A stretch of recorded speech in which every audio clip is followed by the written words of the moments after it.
Good day, folks, and welcome to some more stuff for Halloween style. Not Halloween. God, I get my holidays mixed up. Valentine's Day shenanigans with some of the stuff with the Hatoful Boyfriend and Dream Daddy. We're gonna first go for the Shuu ending, as I actually meant to do that last time, last year when I did this, and I ended up with Nageki instead. My poor ghost bird. So we're gonna see. I actually did make sure that I read a guide to remember how to get on the Shuu's route. It's only birds this time. Well, I hope everyone's having a good evening. See, St. Pigeonations, a school blessed with extensive curriculum and facilities. It's already been a year since I ended my ordinary life and walked through these gates. I should probably say, the school is known for one thing in particular. Hey, welcome, Nor. Wait, it's probably late, Nor. You should sleep. Welcome, Kiyozuki and Apollo. Hopefully you guys are having a good day. The school is Japan's, no, the world's, greatest gathering place for gifted birds. Birds who want to study the arts, the sciences, even sports all come to St. Pigeonations. The teaching staff and student body are both made up of a diverse blend of birds of different backgrounds and species. I'm often asked why I chose to come here, despite not being a bird. It's a long story. Not every day I see you rushing along like this. It's 3 a.m. Oh no! Don't you have like a school or work or something? That might be bad. But yeah, happy Valentine's Day to you as well, Nord. Ryota! Usually you'd have been ready for an hour by now, Hiyoko. Overslept.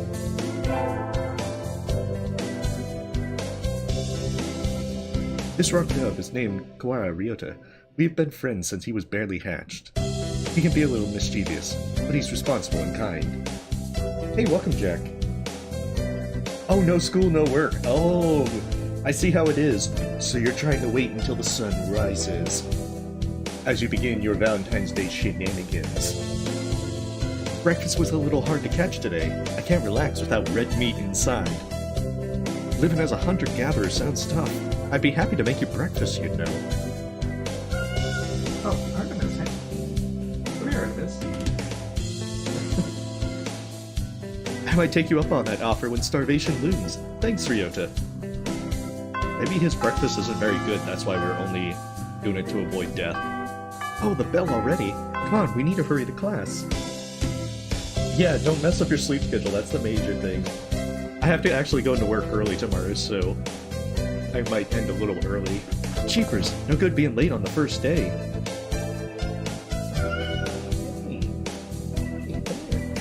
And so Ryota pulled me along into the school. Today is the start of a new semester. I wonder what lies in store. It was all I could do to adjust to the atmosphere last year. Better make up for all that lost fun. Come on. The most splendid and greatest academy of the pigeon, by the pigeon, and for the pigeon. Oh, it doesn't actually move on until I click. Good. Thought it was more of a time limit thing. Back here. I think we're in 2-3. Ryota and I are in the same class again. Old faces, new faces. A strange thrill fills my heart as I look around at the assembled birds. I hope we all get along. Here's to the formation of many happy memories. Oh, the teacher's here. Good morning, everybody. I'm Minaki Kazuaki. I seem to be your teacher this year.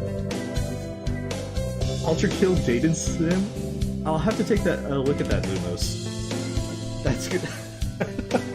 That sounds like an interesting game. I'm also trying to get Artemis into my lab real quick. 1 second. He's being difficult. Here.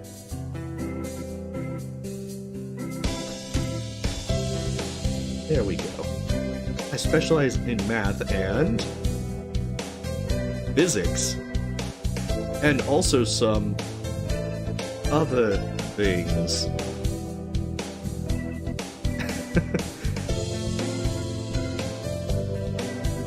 Sir, wake up! It's homeroom! Ninaki, wake up! Your grave's on fire! Sleeps with his eyes open? Hey, welcome time. We're playing Hatoful Boyfriend. We play as an ordinary high school girl who goes to a place for gifted birds. There you date pigeons. Oh, I'm sorry, Mr. Penguin. Apologies, my cat is also trying to get comfortable in my lap. This quail is named Nanaki Kazuaki. He's a famous, soporific math professor. I don't think I pronounced that right, but close enough. I'd heard the rumors, but I hadn't expected him to fall asleep just like that. Apparently he's well known as a mathematician. Just goes to show, great minds come in all forms. I'm sorry, isn't it a little warm in here? Which reminds me, we have a transfer student. Please introduce yourself, Shirogane. What is the point? I have no wish to speak with commoners. Do not think I'm here because I wish to be. Oh well, I guess that's that. Quite the introduction. Hey, that's no good. But he doesn't want to introduce himself. But we can't just let him break the rules like that, sir. The system will collapse and we'll all turn into gulags and dissenters. Well, when you put it that way, could you at least say your name, Shirogane? Shirogane Labelle Sakuya. Kitty, get more comfortable. This is actually a pretty decent game for my cat to rest with her head over my wrist. It seems this fantail is Shirogane Sakuya. His feathers would make any birdie proud. Oh, you're done with exams? Congrats! He's pretty stuck up, but then transferring is never easy. I hope we can be friends. Alright, I must find a comfortable spot for you. Sakuya sits down, glaring daggers at Ryota and me. I think this little bird is telling me there's gonna be trouble down the line. It's gonna hire some people to bust your kneecaps. Lunch already! Daddy is slipping by so quickly. That reminds me, I've had these books out from the library all summer. I'll return them now. We're probably gonna have some huge library fines. Right next to Bill? Where is everybody? Aside from the receptionist, there's hardly anybody here. Huh? Someone looking at me? Probably just my imagination. Or not, a mourning dove stands in a dark corner, staring in my direction.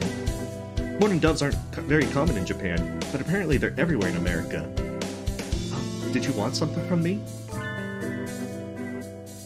He looked away. Not really.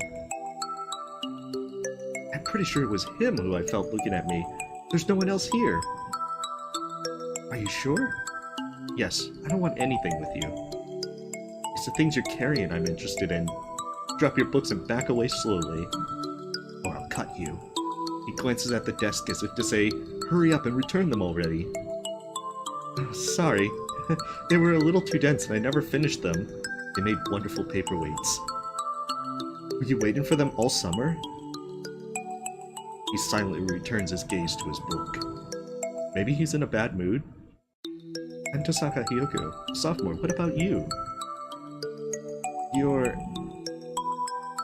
Higeki. Fujishiro.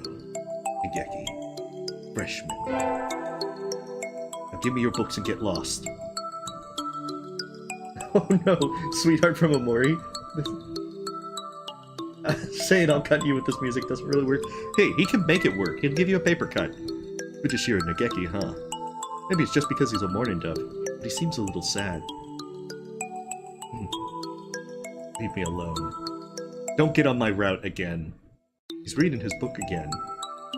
Okay, sorry to bother you. That's the thing, you just gotta do paper cuts. I keep meeting depressing people today. Now that I have that out of the way, I think I'll head back to class. Wait, isn't that... You should have been instructed not to approach me in school. Come on, Sakuya. What kind of thing is that to say to your own brother, after all these years? My brother, Shuu, you must be joking. You've never once been a brother to me. Please, don't try to talk to me again. I've no time for half-breeds. I'll be going now. Hey, wait just a... I guess even if we're in the same school, now what's done is done. Yeah, always watch out for the paper cuts. I hadn't meant to eavesdrop, but I think I just overheard something juicy. The rumor mill commences! The ever-popular trendsetter and ladies' man, Sakazaki Yuya is Sakuya's brother? I wonder what the story behind that is. Hey. You heard that whole thing, right? Are you a friend of Sakuya's? I'm sorry, I didn't mean to listen in on you. No sweat. Now you have to die. I tried to stay sexy and suave in front of all you little ladies, but that there wasn't too cool. The pain comes back to bite later. Oh no. This fantail pigeon is Sakazaki Yuya, an upperclassman. I've never talked to him before, but he's famous or infamous throughout the school. Everybody knows of him. You're Hyoko, right? How did you... I know everybody here. Besides, you're the only human. Single poppy in a field of rye. Did you say you were a friend of Sakuya's? Not exactly. We had a rather ballistic introduction this morning. Bill, Zote, sweetheart, and Sakuya? Is this your, list of people who have to die? We're in the same class, that's all. I'd never have thought that stuck-up aristocrat wannabe was your brother. Aristocrat wannabe? He is an aristocrat, actually. The genuine article in the flesh. He is? He's a bit of a pain, so good luck, mon ami. Adieu. Really is a noble bird. I've never heard anything like that about Yuya, though. Probably a twisty business. You should find out about this. That's all for today. Stay safe, everyone. Yay! Huh? Sir, where's Ryota? He said he was going to the infirmary. Maybe you should go and see if he's still there? Yes.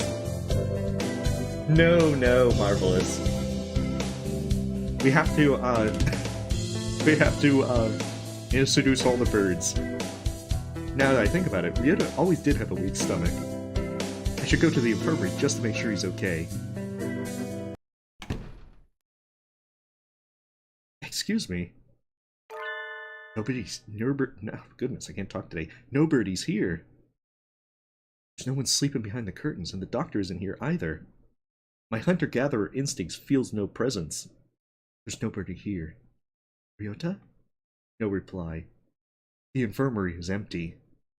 Weird, did he go home already? I feel a little nervous poking around the empty room. Now that I think of it, I haven't been in here much before.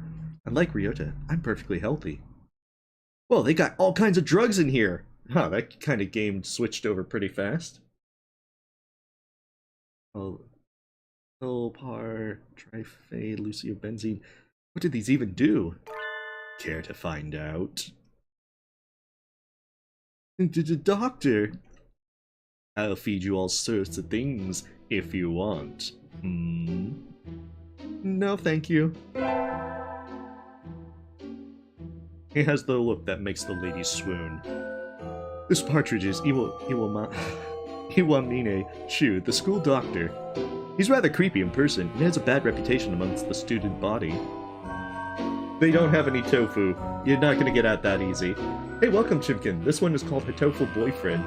This is, this is a game where you go to a guild for gifted pigeons and you date, birds. Like human society collapsed or something because of bird flu, and birds became sentient. I think that's the lore. Let's see. Everybody knows that just talking to him can bring you down with aspergillus, psychosis, or even worse things. And I never even heard him come in the door. Ninja Doctor? You don't look like you have a good reason to be in here. Did you need something? I heard Ryota Kuwara from 2-3 was supposed to be here. Him? He's already gone. Oh. Why didn't he come find me before going home? Sorry to bother you. I'll be going now. Ah, finally out of that den of evil. We're gonna be going back. We have to seduce the doctor. Ryalja's already gone home. What do I do now? Oh. I never got around to joining a club last year. Maybe I'll go take a look at some of my options. I think there are clubs for baseball, soccer, track, kendo, migration, bird watching. Was there another one? Anyway, I'll start with the track team. I think I found it from like a cracked list like years ago where it had like the weirdest dating sims, and this one was number 1. And it's like, okay, I have to play this just because it's so off the wall silly. To be fair, it's pretty tame. If it wasn't for the entire bird thing, this would be kind of like a normal kind of game. But yeah, it is. Oh, it's bread mold. No, I actually seduced the Morning Dove last year when I played this Marvelous. It was, I actually didn't mean to, but I got on his route instead. I ran in middle school, and it's always funny watching the birds hop around. Hey, welcome, Liam. Stay away from the literature club?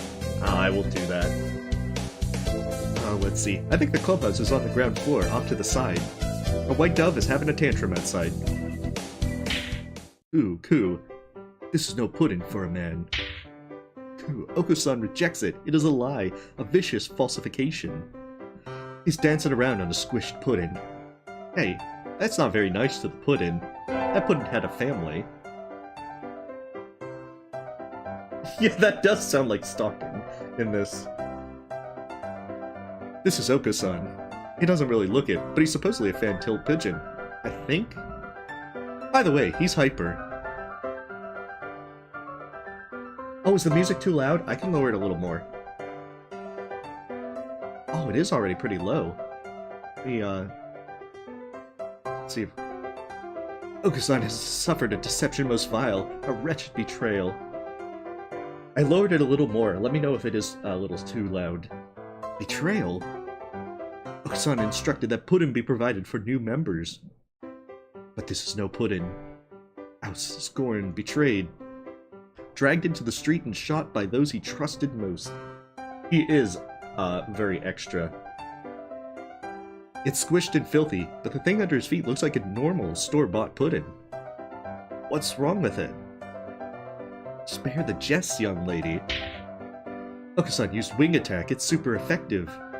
They'll rue the day they crossed Oko-san. He'll have them flayed, hanged, shot at dawn. He will. Oko-san must now train to achieve true pudding. Farewell. And he's gone. He's a good runner, but what does pudding have to do with the track team? Everything. Oh, gotcha, okay. And so ended the first day of my second semester at St. Pigeonations. Oh, Artemis, you're, No. Oh, no, I think you just woke up. I think we want to choose the class council today. Okay, I think she's, As you all know, the school doesn't require you to join any club. If you want, you can. But if you don't, then you're free to go home after school. Oh, okay, she's just gonna perch up on my chair. Oko-san only has time for the track team. Hey, welcome, Yikes. We are playing Hatoful Boyfriend, a game in which we date various pigeons. The game kindergarten? I'm not sure. That's good. What about you, Shirogane? Foolish question. I already hold a position here.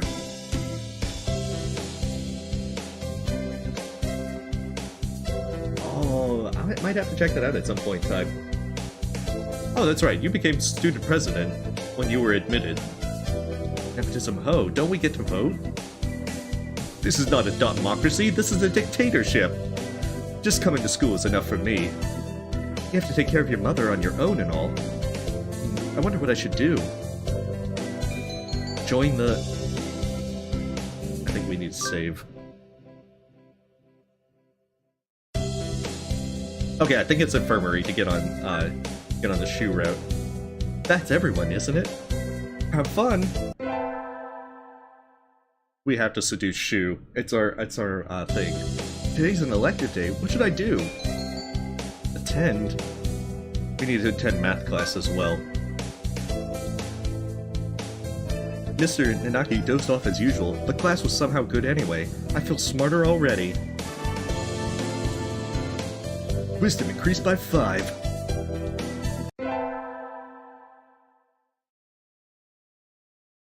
Because it's all in good fun, yikes. It's just goofy.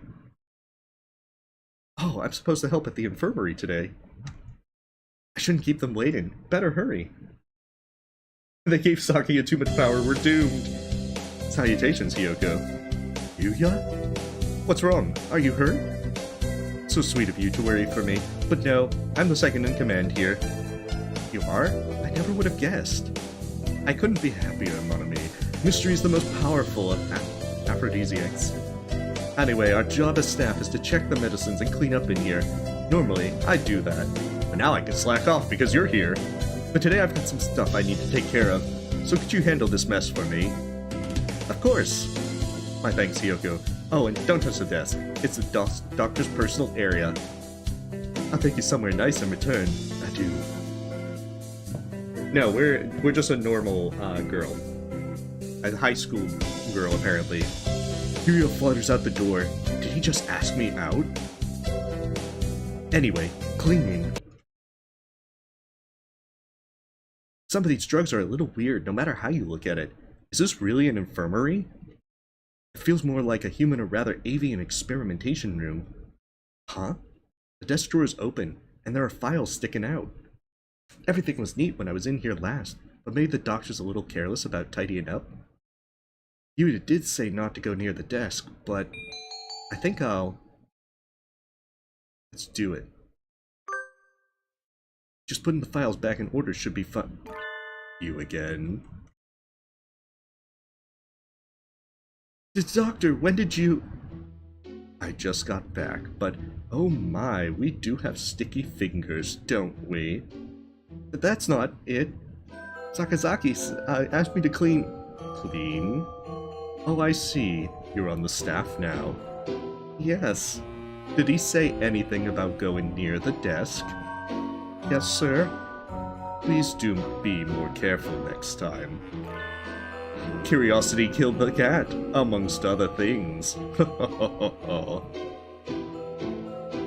Yes, sir. Let's never do that again. Let's do that again.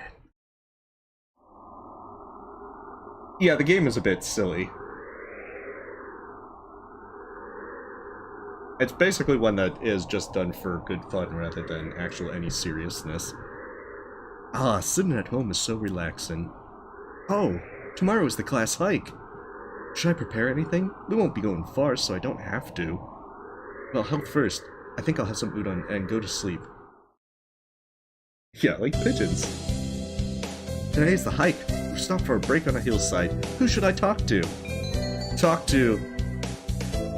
Hey, there's not Shuu on this list. I walk all the way back to the infirmary just to talk to Shuu. Maybe just stare at him through the window. What is it, Sosuke? Break isn't over yet. I wanted to talk to you, sir. Your friends are all here. Want to talk with them? Do you not want to talk to me? Yeah, I'm on my break, kid. Get lost. No, that's not what I meant. You're a funny girl, Sosuke. Wait, no, I haven't even said anything yet. And so I took a nap with Mr. Nanaki. Yeah, we live in a cave because society has collapsed. And now birds are dominant. I wonder if he has some sort of illness? I hope he's okay.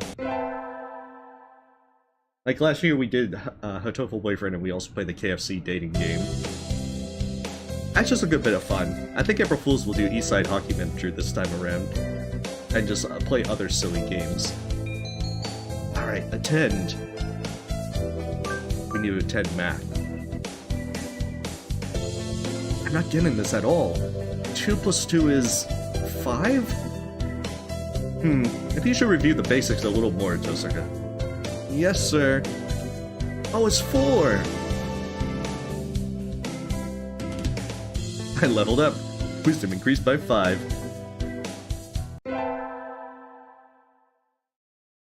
Oh, who knows?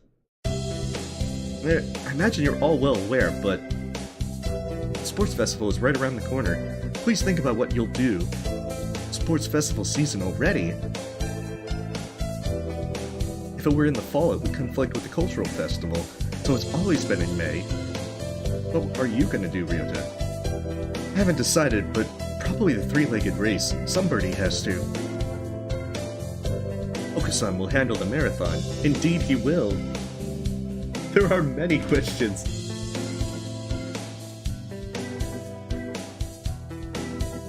That is an excellent question time. I think there is an answer to that, but I forget exactly what it was. It's been These birds should be paying state taxes as well? Yeah, maybe they are. You can't tax caves. Everyone knows there's no cave tax. But yeah, it's well worth playing through. It's more of a goofy kind of game. You can't possibly be expecting me to run in some race, can you? It's a sports festival. Is there an event that doesn't involve running?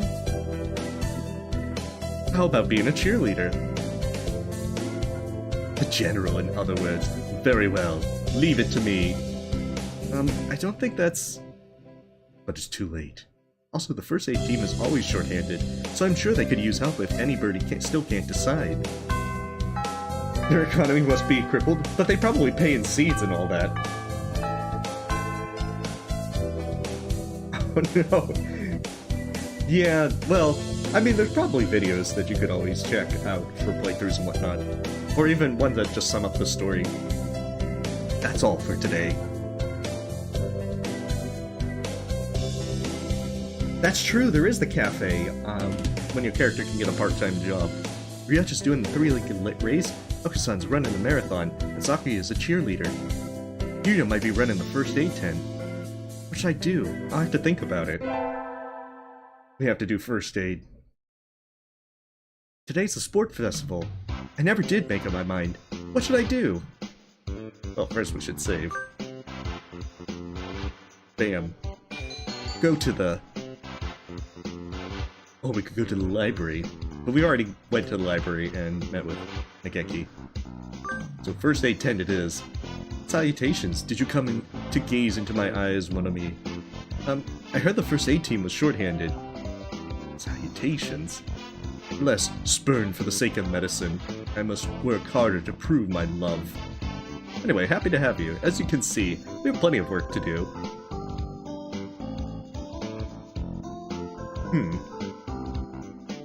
That is an excellent question time.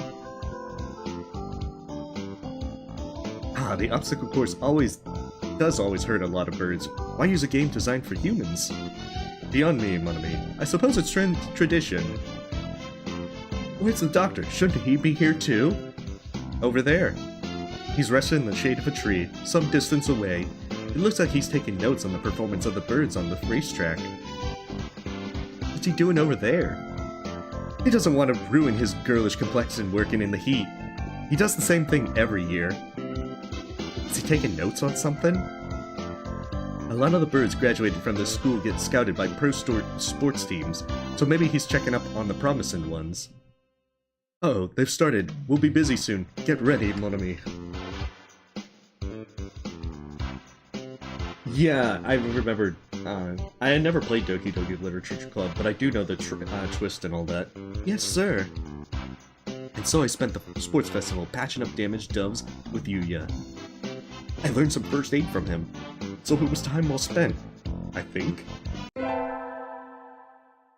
Giga Bird. They'll use their ultimate attack. The first barrier for all students who make it this far, the midterm exam. We're getting it back today. I don't think I did so well. Jessica! Yes! You worked hard. Keep going like that and you'll do just fine. One day, you could surpass me. I'd love to see that. I guess I did pretty well after all. And Mr. Nanaki seems happy with me too. Yay! Doki Doki Burb Club win. Whenever they make it. Today is a good day. I feel like I'm shining. I wonder what I should do during break. I have to make sure that I get on the Shuu route above all. Go to the... It better be the infirmary. Aha! Infirmary! You again. Are you ill? Not exactly. Then why are you here? I came here to... hear your voice. I wanted to hear your voice. My voice. Yes, you sound like Snufkin. And, don't tell me you came here just for that. Would it be bad if I did? Or even stranger than I thought. I'm fascinated. How I'd love to experiment on you. Sadly, I am busy at present. Please go elsewhere. Okay. I got kicked out. I guess being told I'm interested in a step is the right direction. Or is it? Yeah. Hey, welcome, get out here. Yeah, cursed dated Sims. That's exactly what this is. Alright, math class. We're gonna learn that 3 plus 3 equals 6. I always find myself wondering what the math we learn is good for. And now we can draw a line perpendicular to the... And then it just falls asleep. Is this math class or nap time? We just asked ourselves a deeply philosophical question, so our wisdom increased.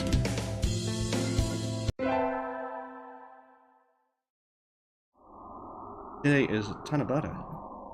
There's probably a bamboo tree in the plaza this year, too. I think I'll go make a wish.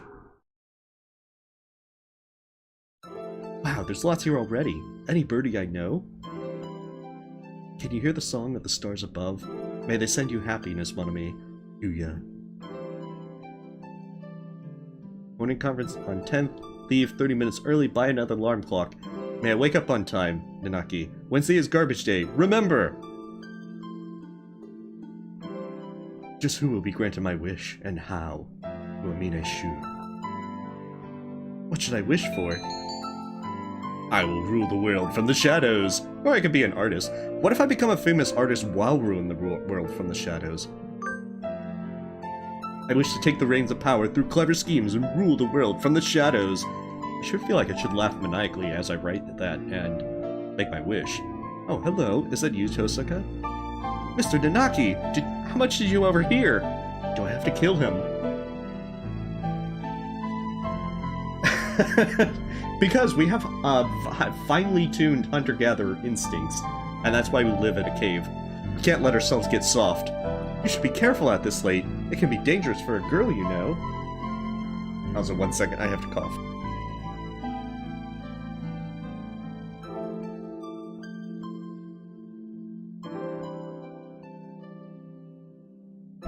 Sorry about that, I was a little lightheaded from my coughing fit.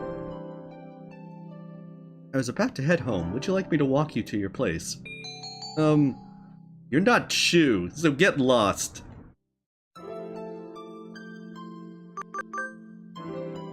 Now, if Shuu is just creepily hiding in the bushes and be like, would you like a walk home? Then my answer is, hell yes. Yeah, some crow might mug me. Just watch out if it's a crow with a umbrella. Hey, welcome, corrupted worm. I mean, there's actually more than pigeons. As Nageki's a rock dove, a morning dove, and Shuu is a partridge. Wasn't the King Mania IIDX public playtest starting today? Maybe I'll stop by the arcade.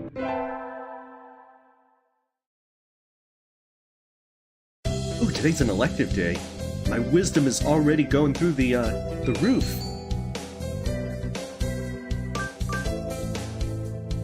Maybe one day my wisdom will match my vitality. Sir, how will integral calculus help us in life? Hard to say. For you, Hiyoko, it won't.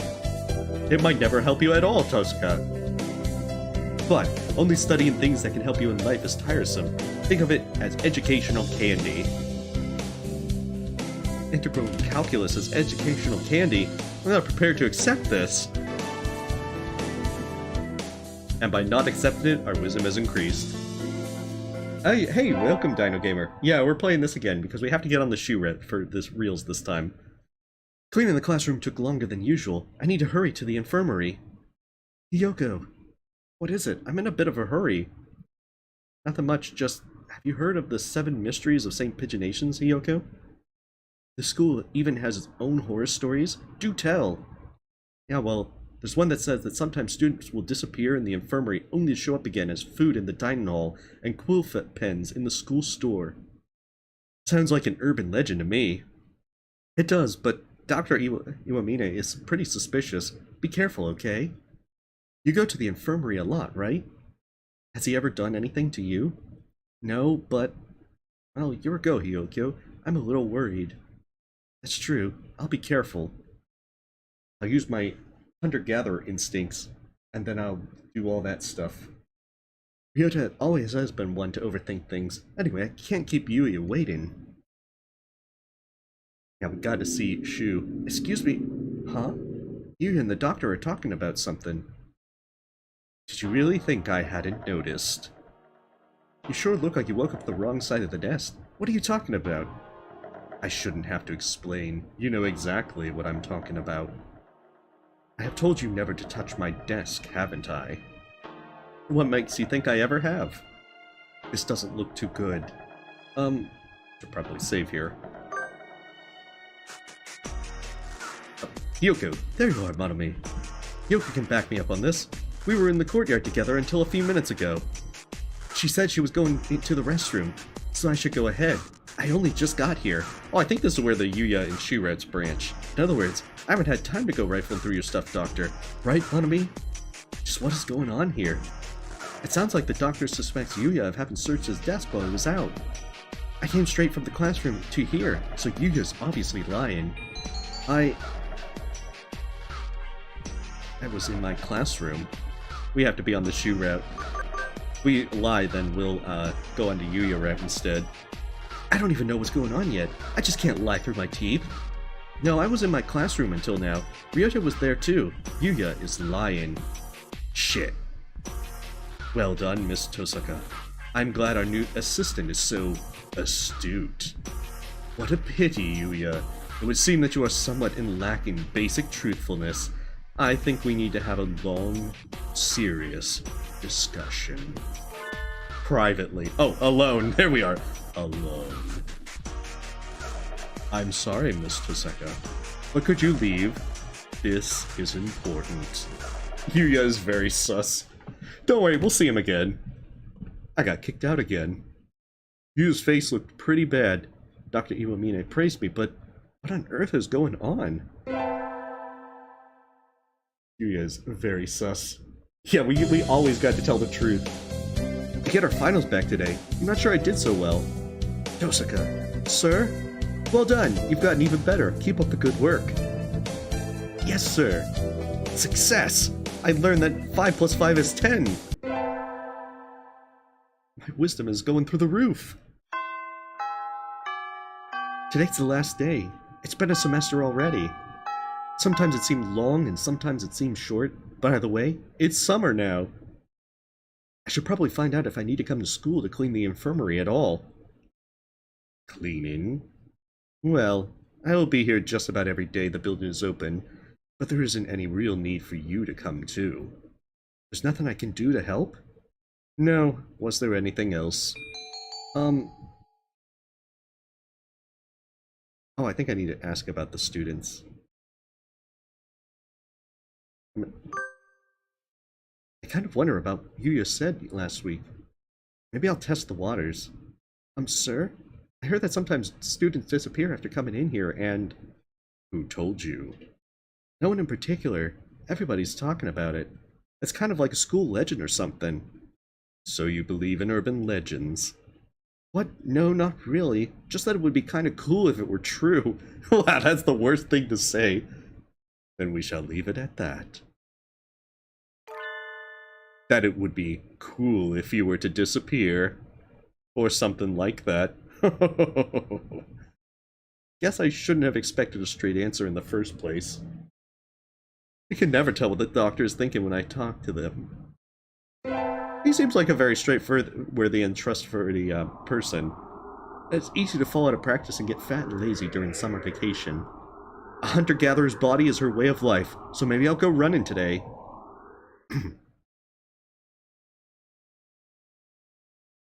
Let's do it. Run, Hyogo, run! See, those buildings aren't in good condition. Even if you flee the country, Shuu will find you. Ah, that was a good run. A true running girl's way to start the vacation. What how far I ran? I always lose track of where I'm going once the runner's high kicks in. Where am I? I must have wandered out of my usual stomping grounds at some point. There was electricity, but who's paying for that electricity? Which way did I come from? Don't fail me now, Paleolithic homin instinct. Sun's setting. I'd rather not sleep outside. Hey, you. I don't know you. Where'd you come from? A sparrow stands next to me, squinting up at my face. Her wing is resting on a motor scooter. It looks a little bit vintage. How cute. I feel a strange pressure. I can tell right away that this sparrow isn't just any birdie. I'm from St. Pigeonations. I was out for a run and got lost. The building collapsed because we ran so fast. Oh no. You ran all the way from here? You must be good. It's about a 2-hour drive from here. What? I guess that's why my legs hurt. I wonder if I'll be able to run home again. I like the cut of your jib. Anyone that determined deserves a ride home. Come on. Yeah. Gotta do the biker gang. The intimidating sparrow gestures at her scooter. It's a little small, but we should both fit. I think? Thank you. May I ask your name? Toshiba Azami. I sell takoyaki. Call me Azami. Then thank you, Azami. Yeah, the final boss of Hatoful Boyfriend is her. You're a very cautious driver. Carve it into your soul, kid. One accident is all it would take, and that would be the end of both of our lives. That's why we're going 5 miles per hour. It may seem strange to a young girl like you, but once you've lost someone, you'll understand. There's a far-off look in her eyes. She's not focusing on the road, and there's a car incoming. I'm sure you know what you're talking about, but at this rate, I might get home faster by walking. Do you think we'll get there by dawn? Carve it into your soul. The speed limit for scooters is 30 kilometers per hour, which is why we're going 3 kilometers per hour. We're not even going that fast. Following traffic laws is part of my credo. Isn't riding tandem against the law too? That rule is for humans. Birds are light, so 1 or 2 more doesn't stop the brakes from working. We're fine like this. But I'm not a bird. And so we putted along at Azami's hyper-cautious speed. By the time we got to my house, it was almost light out. They would drive very carefully, Dino Gamer. Very carefully. It's still a long time until the semester starts, and I still have a lot of homework. Maybe I should apply for a part-time job since I have the chance. I think I just need to skip the part-time job. Because I think the part-time job is if you want to do Azami's route. Forget it. Come on. I want to forget it. Come on. There we go. It doesn't seem like it wants to enter the choice immediately. I think I'll wait until I'm in college. That way I can skip lectures to go to work. Wow. I think that mindset's a little bit sus. Yeah, we gotta be lazy. Slacking off and having fun is more the high schooler thing to do. Whee! Yeah, we do see Ryota. Because I think Ryota also applies for the job, and you have to insist on taking the job because you get it first. But otherwise, you would, you can give up the job for Ryota if you really want to.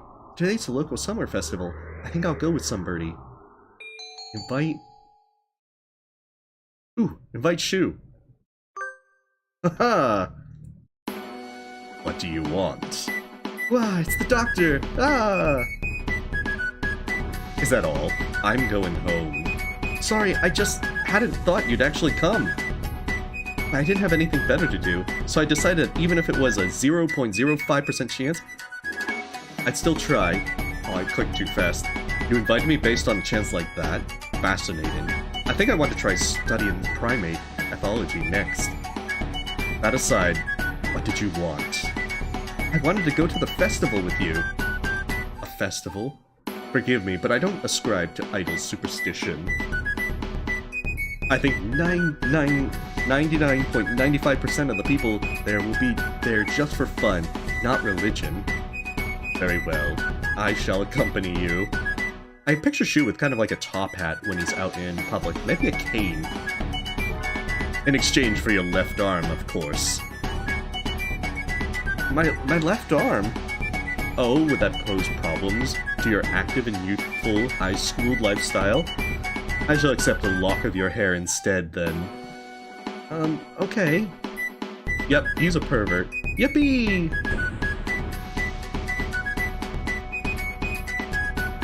Although I think the yippee was less enthusiastic in terms of it. Fireworks. How marvelous. You mean even you like fireworks, sir? Naturally. Such potential. If only I could be so grossly incandescent. Praise the sun. I'm not sure I want to know what he's thinking about.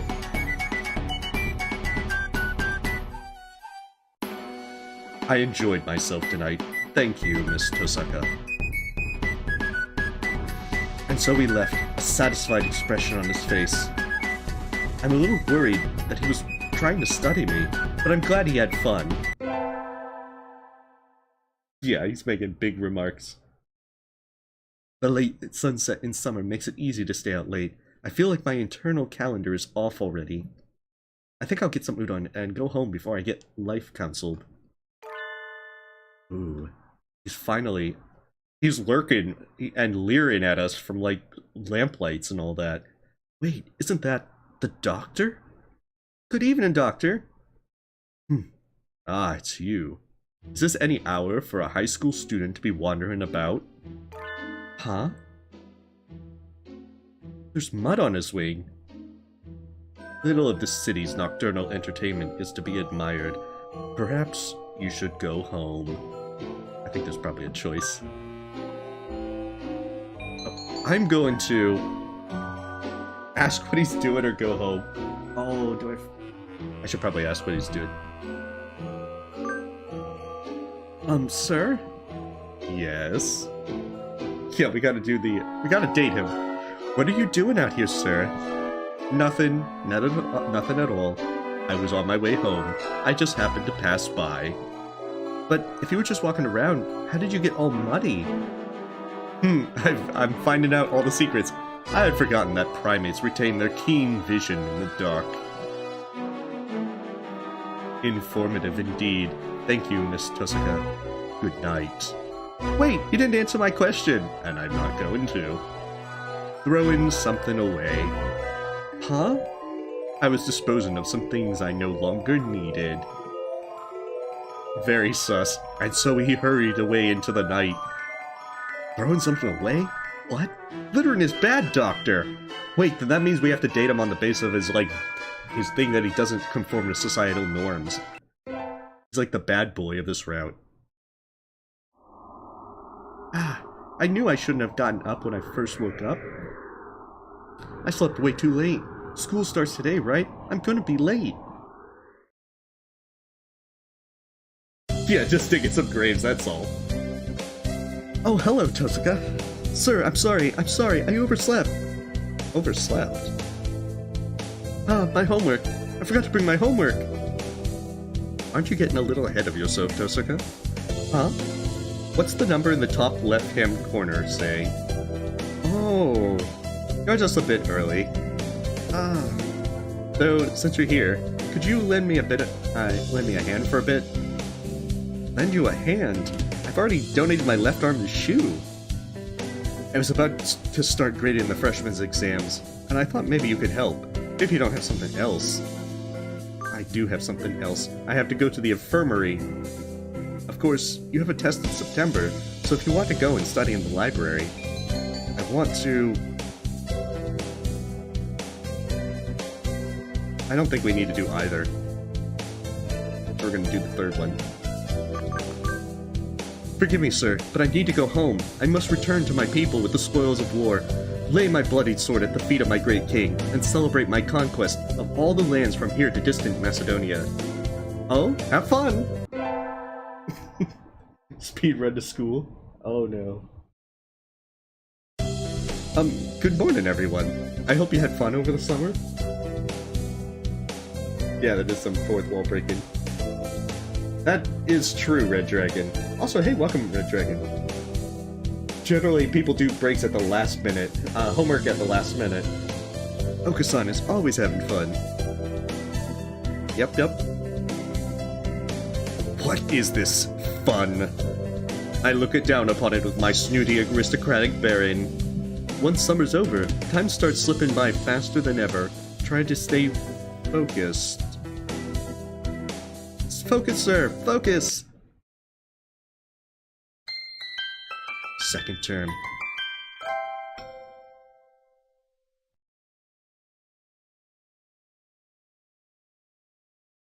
Wait, what was what? Mr. Penguin?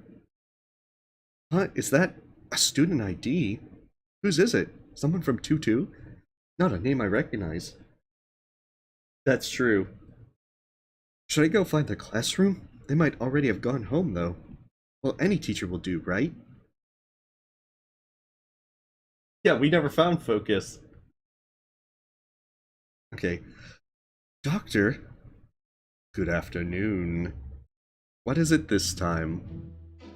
I found someone's student ID, and I thought you'd maybe know what to do with it. Isn't that something for the staff room? Why bring it all the way here? It was closer, and they've started printing out tests in there already, so I'm not sure I can go in. There is no need for excuses, young lady. Leave it there and get out, please. Yes, sir. Wait, Miss Dosaka. Where did you find this? It was on the staircase between the first and second floors, on the south side. I see. Oh, it wouldn't do to have someone finding it and asking questions. I am indebted to you, Miss Dosaka. Let's see. Asking questions? Nothing you need to worry about. Please, do be careful on your way home. What was that all about? He certainly is as strange as ever. Yeah, we can't find the lore tableau and focus on this run. Today's an elective day. It's time for math. I had hoped for something a little more interesting from an elective, but this is dull. I can just barely keep up, even though Mr. Nanaki explains everything so clearly. So this is all easy for you, Sakuya? Wow! Are you trying to curry favor with me? Get lost, peasant. He looks happy, though.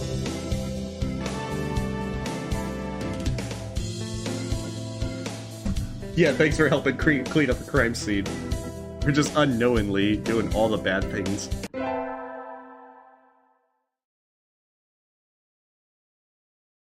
Today's the school festival. Our class decided to do a maid cafe. I'm not scheduled to work until tomorrow, so I have the day off. I don't have anything to do, so I guess I'll go look around. I think there's probably another Shuu scene. A whole bunch of clubs have food stalls outside. They looked good when I was coming in, so maybe I'll go get something for lunch. Wait, isn't that... A familiar silhouette floats by on the other side of the crowded schoolyard. Dr. Iwamine. I thought he'd be cooped up in the infirmary doing something boring today. Maybe I should ask him to eat lunch with me? I'll... Avoid him like the plague? No, we're in too deep. Invite him to lunch. I have to catch up to him first. Actually, there are things where they have the bird pictures in maid outfits time. It is quite silly. Did go this way, right? I think once you get through all the rats, there's like an epilogue where it has Sakuya and Yuya in maid outfits as well. Hey, you have a great night, Nor. Oh yeah, it's all done for fun and goofiness. He did go this way, right? Did I lose him? Where did he go? There aren't even any stands set up here, and there's nothing in the pamphlet about anything outside the main area. Thank you, Nor.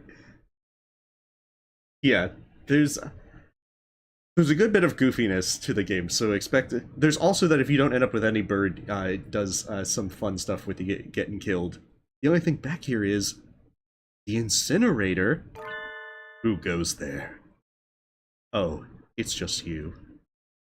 Doctor! I was following him up until a minute ago, but now he's behind me? Oh, it's you.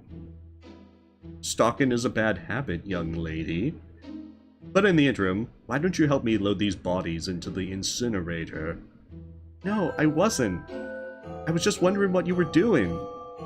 Is it a crime to walk around one's own school? Is it a crime to ditch bodies in the incinerator? But there's nothing back here. There's the incinerator. Why? I was placed in charge of the science club's activities today. I just came back here to get rid of some things that were left over. Unneeded things. Things? My hunter-gatherer instincts are telling me to change the subject. Oh, right! Sir, what would you like to walk around together? I know, Shuu is just like walking suspicious. Oh, right, sir, I heard the haunted house is... No, thank you. Please let me finish inviting you before you refuse. As I said, I am supervising the science club, so I do not have time for fraternization. Okay. And so I returned to the cafe, scared off by his obstinance and my own survival instinct. Osaka Hyoko, if only I could tell her how she plans her actions, I could deal with her fairly easily. How troubling. I mean, Shuu, all you need to do is be like, hey, can you explore the inside of this incinerator? And I'm pretty sure that'll take care of me. Oh, you have a great night, Apollo. Thanks for stopping by, and you have a great night. Ah, I handed in my recorder instead of my math homework. What do I do? Is Mr. Nanaki still in the staff room? Okay, excuse me. Huh? Mr. Nanaki and Dr. Iwamine. I hadn't expected to see them together. Just break the fourth wall already. And you see nothing peculiar about these numbers. Nothing at all. There is a statistical deviation visible in the data on students from the past few years. I had hoped to get some insight from you, but it would seem I have overestimated you. Really? Sorry I couldn't help then. Oh yeah, we gotta go with Shuu all the way. We're in too deep. We've dug our hole. You should look more closely, Mr. Nanaki. Hello, Tosaka. Even the students disrespect you? Pathetic. Sir, I gave you my recorder earlier instead of my homework. So you did. Here you go. Here's the workbook. Thank you, sir. Sorry, sir. Like teacher, like pupil. Oh, he's just a little bit sus. I'm pretty sure he's a very trustworthy person. We're supposed to go to the infirmary today. Better hurry. Okay, let's see. Excuse me, huh? Yes? Where's Sakazaki? Didn't he come yet? Mr. Sakazaki won't be here today. Or ever. Or tomorrow, or the day after. What did you do? He's been absent for almost a month now. I never realized. Did something happen? Who knows? He never was a very good student. No one's surprised to see him playing hooky again. You know something about it, don't you, sir? Me? Of course not. I only know what happens within this little room. That somewhat alluring, slightly evil smile on his face tells me all I need to know. He had a hand in this. You do know something. Sleeping pills. Huh? What are you standing around for? You're his replacement now. Count our supplies and mark down anything we're low on. I don't think that counts as an explanation. You're skipping school. I never thought of him as that type, and he hasn't even called me. Why did you decide to become an assistant here, Miss Tosaka? Because, Ooh. I like you, sir. You have that alluring, evil smile. Is that so? What a coincidence. I think I'm starting to like you too, but I can't say I thought much of you at first. He likes me? Is that good or bad? My heart's racing, but I can't tell if it's love or fear for my life. With Shuu, it might be both. Hey, welcome in Code. We're playing Hatoful Boyfriend, a goofy dating sim where you date birds. That is actually a good question, Kiyozuki. Yeah, make sure it's not the stupid pills. We just gotta have the sleeping pills instead. I wonder where Yuya went.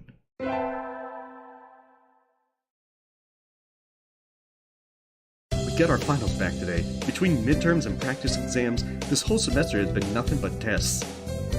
Tosaka, sir, you ranked top of the year this time. Well done. What? She beat you by 2 points, Shirogane. Oh well. Grrr. Saki is staring Saki is glaring daggers at me again. How nostalgic. Anyway, my hard work paid off. Yippee! Let's celebrate with the doctor. Today is Christmas. But Christmas is too mainstream, so I'm not celebrating. Which is to say, my family's Shin Buddhist. Huh? There's someone at the door. Why does our cave have a doorbell? Howdy, Pelican Express here with the package for Miss Tosaka Hiyoko. Sign here, please. Yes, it is a joke game, encode. It's done more for, goofiness. Oh, thank you. Thank you, little girl. Have a good one. I wonder what it is. I don't think I've ordered anything recently. It's from Dr. Iwamine. Whoa, there's even a letter. I greatly appreciate your hard work in the infirmary. I hope this suits your tastes. Merry Christmas, Iwamine Shuu. He has really nice handwriting. Let's see, what's in here? There's a big box and a small one. Inside the small box is a quill pen. It's beautiful. A real white bird feather. Is he really giving this to me? It looks pricey. The big one is... Huh? It looks like a roast chicken or maybe a turkey. I'm not sure what people eat on Christmas. It's still warm. You must have had it delivered in a hurry. Thank you, Doctor. Yum. So that's what he's been doing with the incinerator.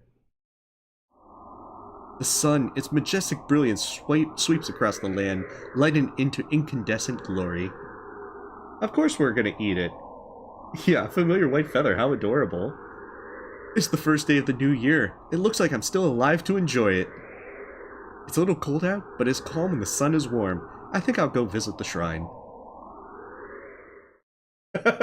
Yeah. Cooking up tasty treats for the students, by the students. Oh, jeez. There are a lot of birds here already. Must be nice to have warm winter plumage. Maybe I should borrow some from some birdie. Maybe like Yuya. I think I'll buy an amulet and go home. Hiyoko! Happy New Year! Here's to many happy returns, right? What are you doing, Ryota? Exactly what it looks like. I'm working here today and tomorrow. Oh, it looks good on you. Yeah, she's human. It's a goofy game where we are a human girl that goes to a school for gifted birds and then we date pigeons. Well, more than pigeons, but, you know, we date birds. It's a spoof of, like, dating sim kind of games. You came here to buy an amulet, right? Which would you like? I'd like one for... Let's do this. Fulfillment in school, fulfillment in art, ooh, fulfillment in conquest. How else are we gonna rule the world from the shadows? Here you go. Thanks, Ryota. Are you here all day today?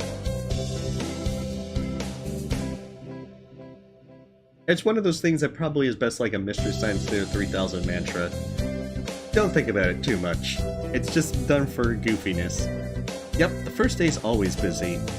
Oh well, I was gonna ask if you wanted to get lunch together, but... Sorry, Hiyoko. Maybe some other time? Since you're here, why not go get a fortune? They're next to the main building over there. Okay, thanks. See you, Ryota. Mr. Nanaki, Happy New Year! That's true, there is a hawk party, and they kill you if you don't end up with any bird. Did you get a fortune, sir? Yes, unfortunately I seem to have drawn the chicken of ill omen. Why don't you take one? Alright, I'm gonna do the Munchkin thing and draw the Duck of Doom. What should I take? This one! Duck of Doom! Ah, blight blessing. Good, you got a better one than I did. I think this will be a good year for you, Tosuka. Thank you, sir. Wait, isn't that... Doctor! He's standing a little way away from the crowd. Do partridges have winter plumage? He looks a little fluffier than usual. I wouldn't have expected to see you celebrating the New Year here, sir. Celebrating? Hardly. I have no interest in gods, temples, or celebrations. Yep, that's what I thought. So wait, what's he doing here? So, what are you here for, sir? I just happened to be passing by. But there's nothing else here. Why would you be... Is it a crime to aimlessly wander the city in the morning? Trying to dispose of evidence? Yeah, ignore rule 1 unless it's Shuu. Let's see. Wait, what is... No questions. So yeah, unless it's Shuu, in which case you... Yeah, that was a Munchkin reference, Marvelous. I haven't played Munchkin in a while, but I do remember the Duck of Doom. Why would you put a Duck of Doom on your head? No, I was just wondering. Such a crowd, all at once. And as you said, there's nothing else around here. Who would notice if one or two more were to disappear? Well then, goodbye, Miss Tosuka. I think there's just normal-sized birds. Yeah, Munchkin's a lot of fun. I haven't played in a while, though. Happy New Year, creepy doctor. Happy New Year, everyone. I hope you had all good vacations. I hibernated. What a shocker. And he's still hibernating. You're still hibernating! Sir, wake up! Oh, I've said this before, but your junior year will be over before you know it. Let's enjoy this time while it lasts. There's nothing special this semester. Nothing to worry about. Third term. Oh, no. Dr. Shuu would not be a murderer. You might just say he's a cut above the rest. He really is fond of a slice of life. It's still light out, so maybe I'll go somewhere before I head home. Whee! Oh, tomorrow's Legumentine's. I think I'll buy some beans.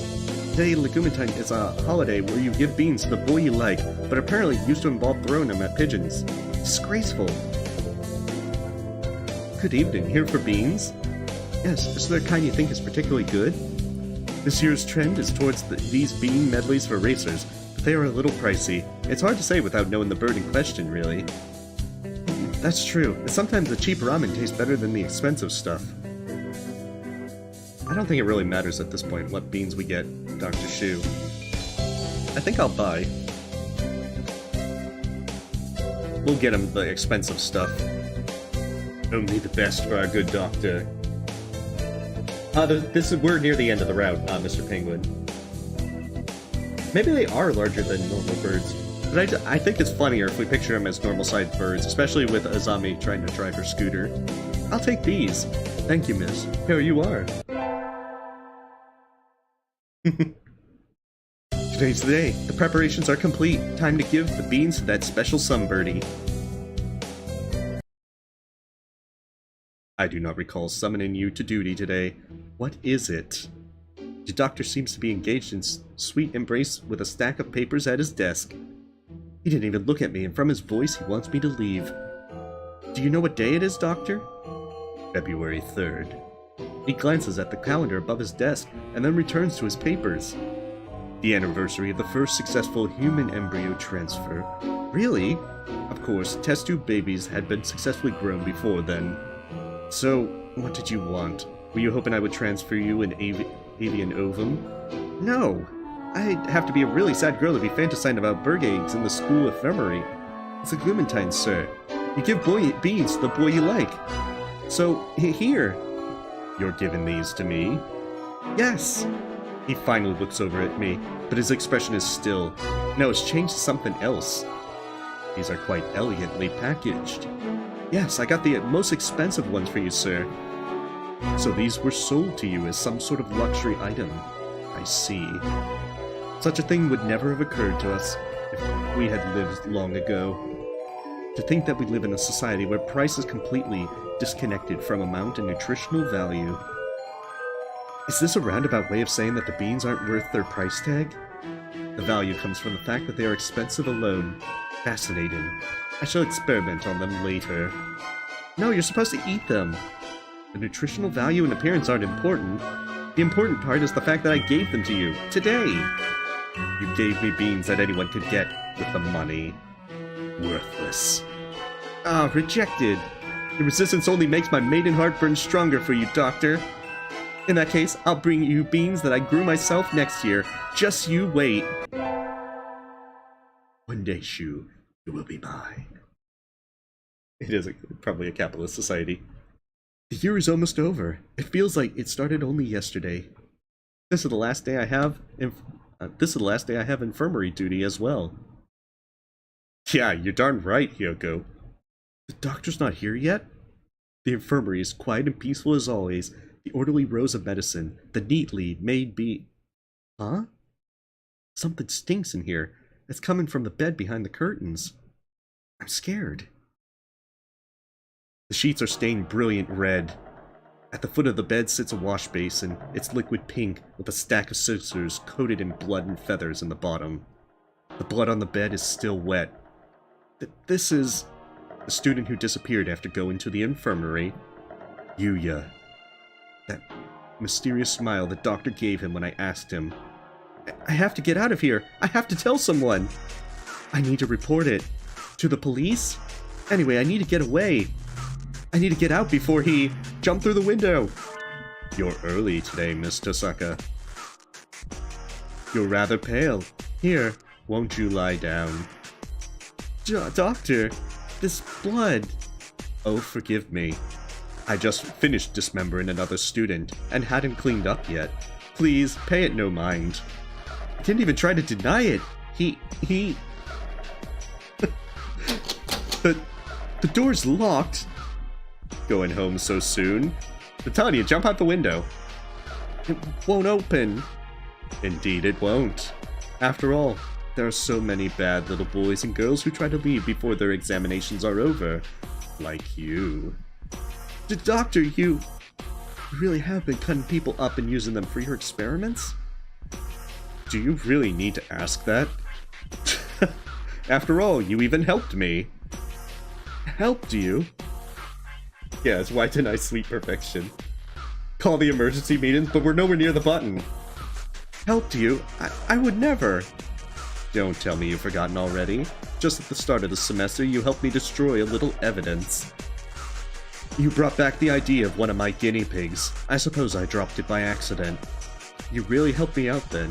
We can't leave things like that lying around now, can we?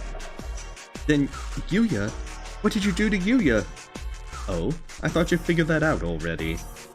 He's in here, Miss Tosaka. In here. The doctor reaches over and lightly strokes my stomach. But... the big one is... Huh? It looks like a roast chicken? Or maybe a turkey. I'm not sure what people eat on Christmas. It's still warm. You must have had it delivered in a hurry. I know, we are an accomplice. Of course, technically speaking, he's long since been digested. Oh, goodness. Okay, that... you can't be. No, no! How did he taste? I was worried he might be a little tough. I did so regret not having a better bird to send you. It simply wouldn't do to have you throw him out. That was Yuya? That's a beautiful face, Miss Tosaka. I have longed so dearly to see that face. You could tell from the start that I was dangerous, couldn't you? And yet you came to see me, again and again. Very... assertively. No, I just had to come for infirmary duties. Was that really it? You knew I planned to kill you, and yet you came anyway. Are you sure you didn't have feelings for me, perhaps? No, I want to say, but my tongue is like lead in my mouth. Maybe it's true. Maybe somewhere deep inside, I love the Doctor. I'm afraid that I have room for only one love in my life, and that is research. But it would be cruel to ignore your earnestness. And so I put much thought into how I might reward you. Just cutting you up would be a terrible pity, and I think I want to keep you by my side. Forever. He's going to kill me. I know he's going to kill me, so why can't I move? And so, this is what I decided. I shall preserve only your head. It will be easily stored. Of course, I can't let such a rare sample slip by, so I will remove your brain. Why can't I pull my eyes from his? From the neck down, I shall cut you up and study you thoroughly. Don't worry, you won't go to waste. I will make sure to examine your insides most intimately. Suddenly, he has a cleaver in his left wing! Could have chased after death's allure most diligently. I suppose you're too afraid to speak now? For a moment, my vision shifts to the ceiling, the wall, the floor, my eyes rolling wildly, the world twists soaked in red. And so my life came to an end. We have an emergency report from the Pigeonation Project. The researcher we dispatched to the school has stolen a highly classified sample and fled. He took sample HB-087, the human head. We have not confirmed that he is armed. We have sealed off the area. He seems to be acting alone, so our retrieval squad should take care of everything. Please help yourselves. The cheese Danish are rather good.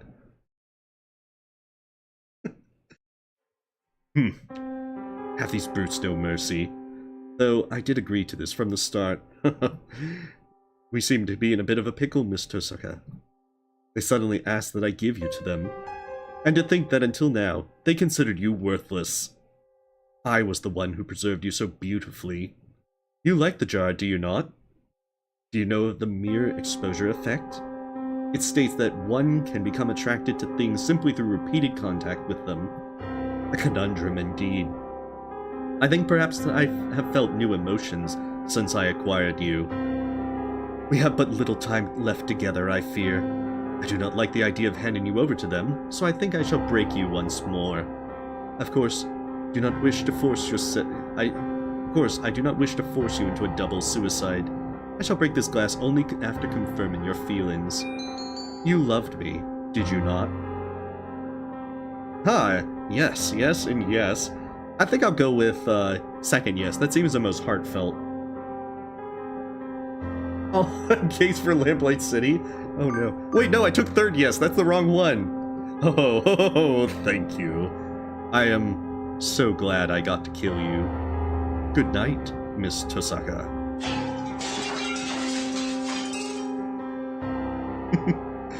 Contact! In the water, left side. Weapons free, take him down!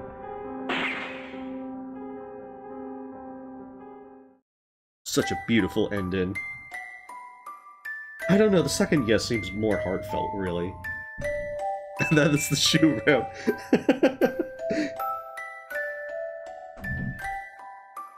I feel like the first yes is too sudden. You have to give it a little bit time to think and really say which yes is better. Yeah, Dr. Shuu might be a little nuts.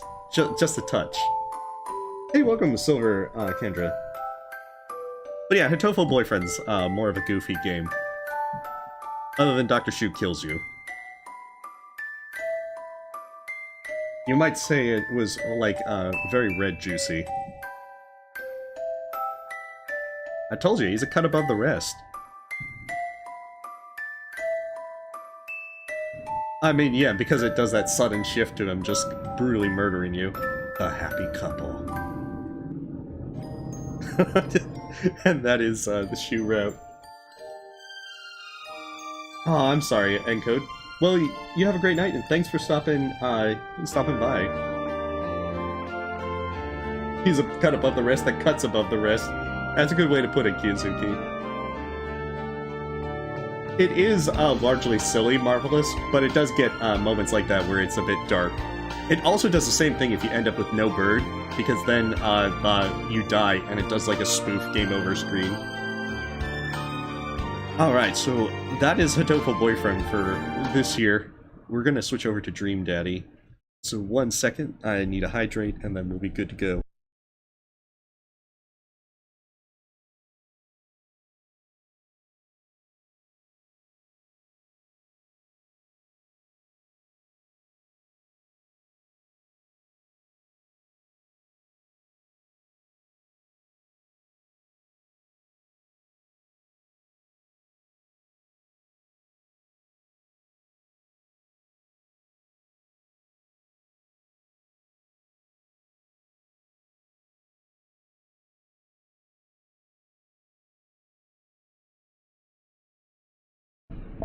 Okay, sorry about that. I had more of a coughing fit than I expected. Oh, jeez. I've never actually played this before, so we shall see how this goes. But it looked appropriately goofy.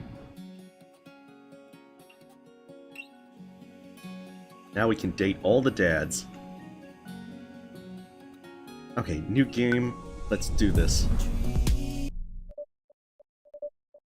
Oh no, I'm sleeping. Okay. No, I don't think this is like the Colonel Sanders one. Dad? Dad, wake up! Pretend to be dead. Okay, we're gonna pretend to be dead. I let my tongue roll down my mouth and stop breathing. Amanda shakes me.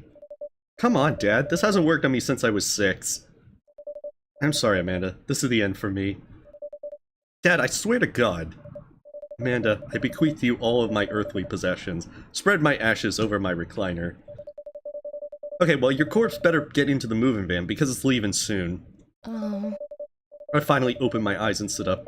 I'm lying in the middle of the living room, spooning a moving box. I yawn and stretch. Morning, Amanda Panda. Ugh. Yikes, dad breath. Go brush your teeth. It's okay if you don't come in first. Just make sure you have health insurance. Dad. Oh no. Let's see. I think we need hair. Let's see. We need something goofy. Oh shoot, that might be goofy.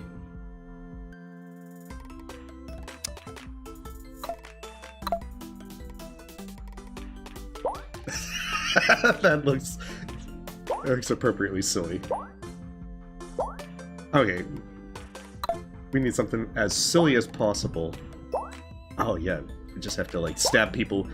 See, we need a nose sharp like that so we can just stab people. Wait, ginger afro we're going for?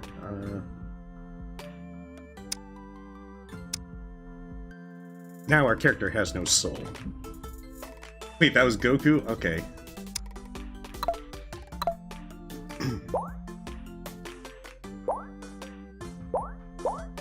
Come on, we need like a clown nose. Hawk nose. Allows us to get worms and everything. Wait, Goku hair? Did I miss the Goku hair? Oh shoot, it is Goku here. Wait, wouldn't we need black hair then?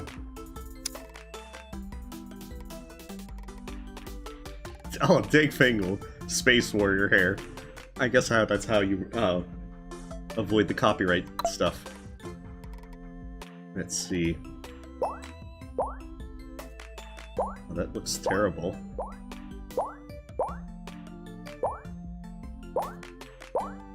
Oh, we just got a toothpick. Good God. We have to make this look like an abomination.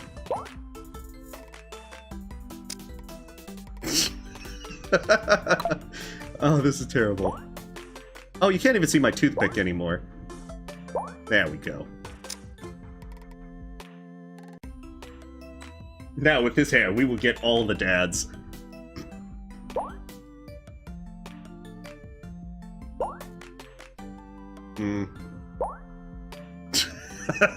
Okay, that looks funny, but we have to keep... There it is.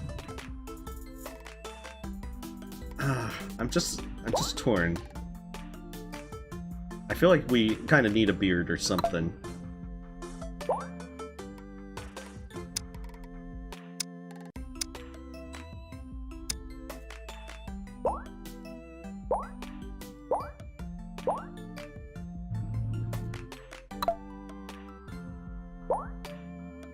There it is. Yeah, he's ready to date all the dads. There we go. We just always have a toothpick. That's gonna be great. Oh, shoot. I need a name. Oh, crap. I'm always bad with names. Golly. Quick, someone come up with a name. I'm terrible with this part. I'm trying to think of a name. Otherwise, I'll have to go with John Doe or something. Okay.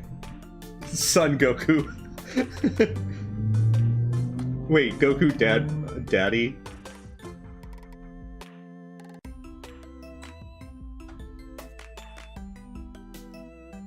There we go. It's like mirrored or such. Oh god, I am so terrible with it. Okay, we'll go with that. Daddy is Maximus. It almost reminds me of Life of Brian. Only I think that's like Naughtiest Maximus.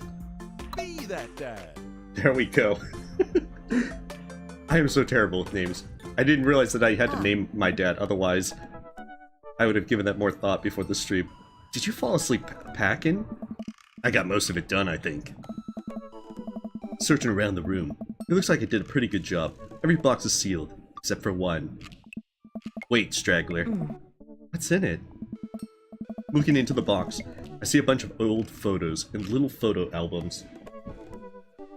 Yes. Whoa, I haven't seen these in years. I pull out one of the dusty albums from the top of the pile and we begin to look through it. That's the coolest baby I've ever seen. Well, I mean, the glasses really sell it. The only way your mother and I could get you to stop crying was to put the sunglasses on you. But whenever we tried to take them off, you'd start crying again. You spent the first 2 years of your life with sunglasses on. Nice. Halloween when you were maybe 4? Oh my god, the dragon costume. You couldn't decide between being a princess or a dragon, so you went with both. Princess Dragon. Why do I remember crying in that dragon costume?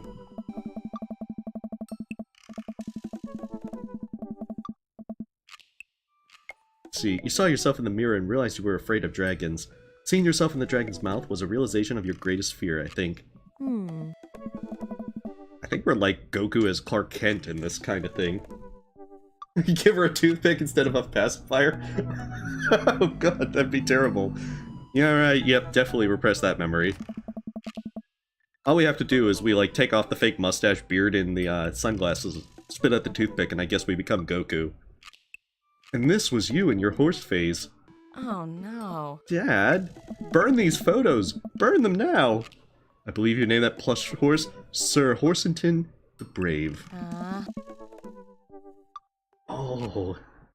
I don't think that was Amanda lunges for the photo, but I quickly snatch it away and hold it above her head with my superior dad arms. Get on my power level, Amanda. Nice try, but this is important blackmail for later down the road. Go ahead and try me. I've seen pictures of you and your ska bin. Ouch, kid.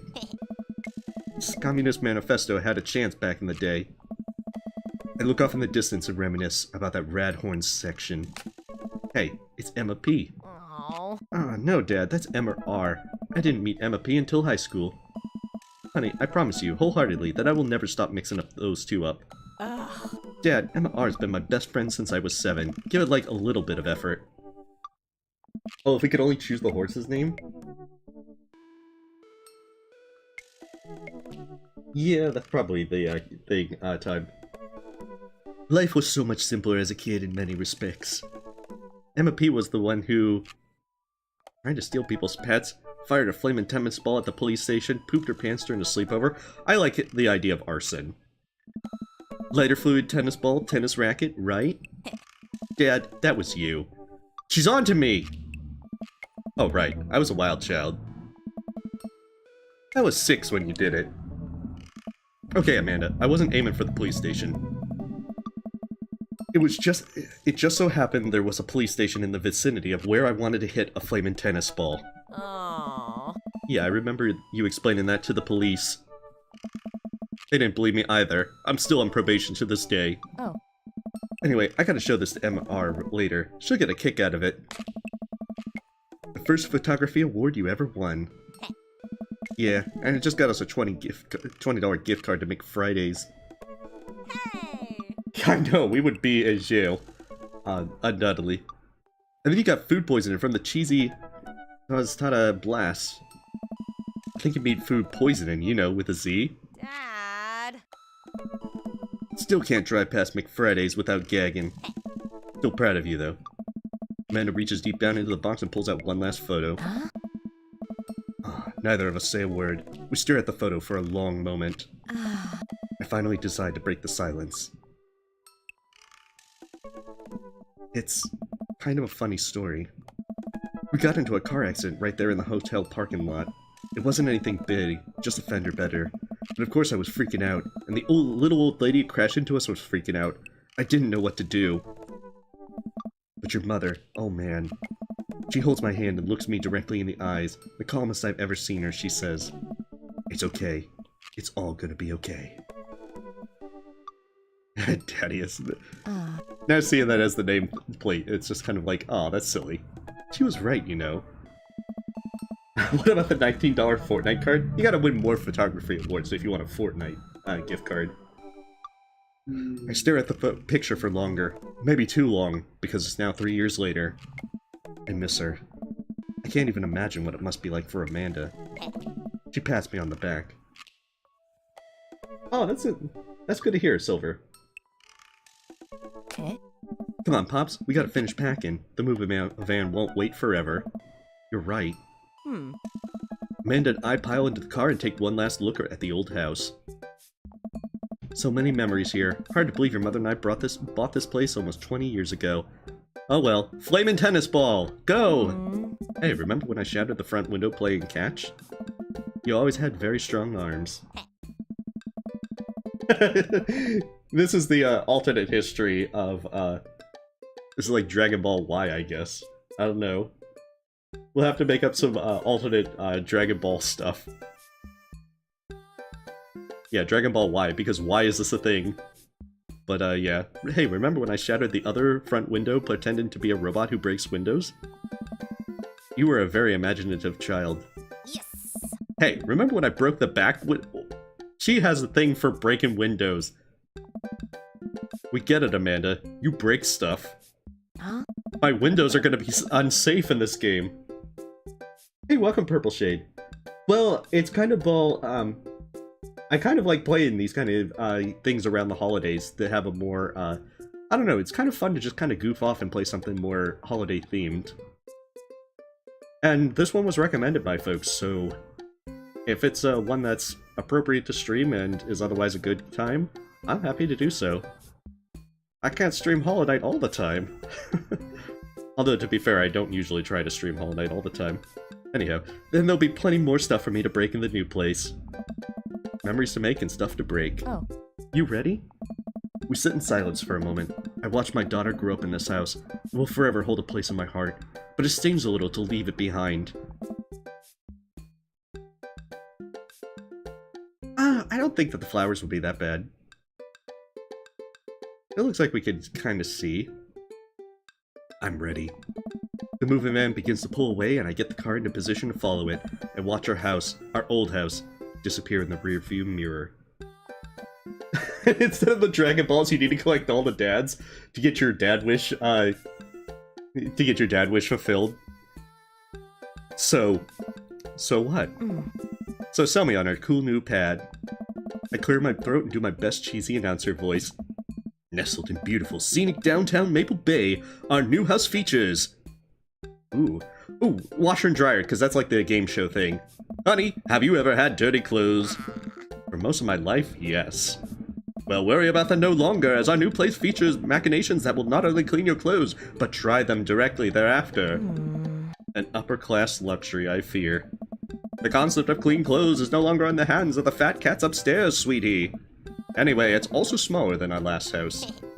Cozier, one might argue. Good spin. Yeah! I think it's great.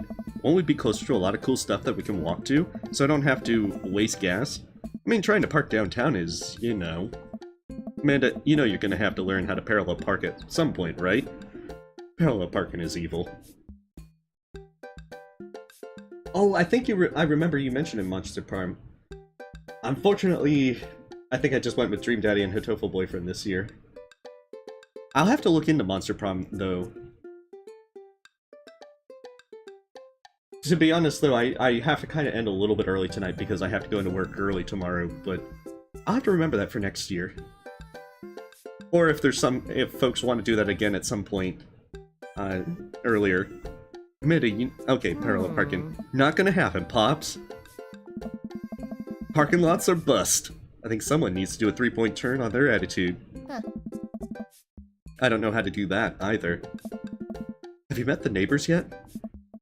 Not yet, but the neighborhood seems pretty quiet. So you won't have to chase any rowdy teens off your lawn?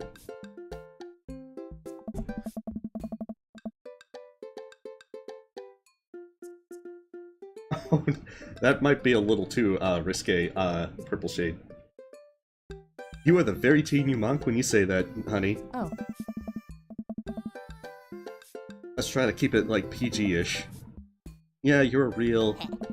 Don't you dare. Senior. Dad, I know where this is going. Citizen. I'm just gonna ignore that. But I won't forget it. We need some telltale. Amanda will remember that. So what item number 1 on the new house agenda? Well, first we'll need to forge a path through the solid wall of boxes that's blocking the living room. Still have to install the washer and dryer. We need to go grocery shopping. Pops, cool your jets. You have to promise me that we're going to take a break and explore the neighborhood. Okay, you're right. We'll get some work done and then check the area out.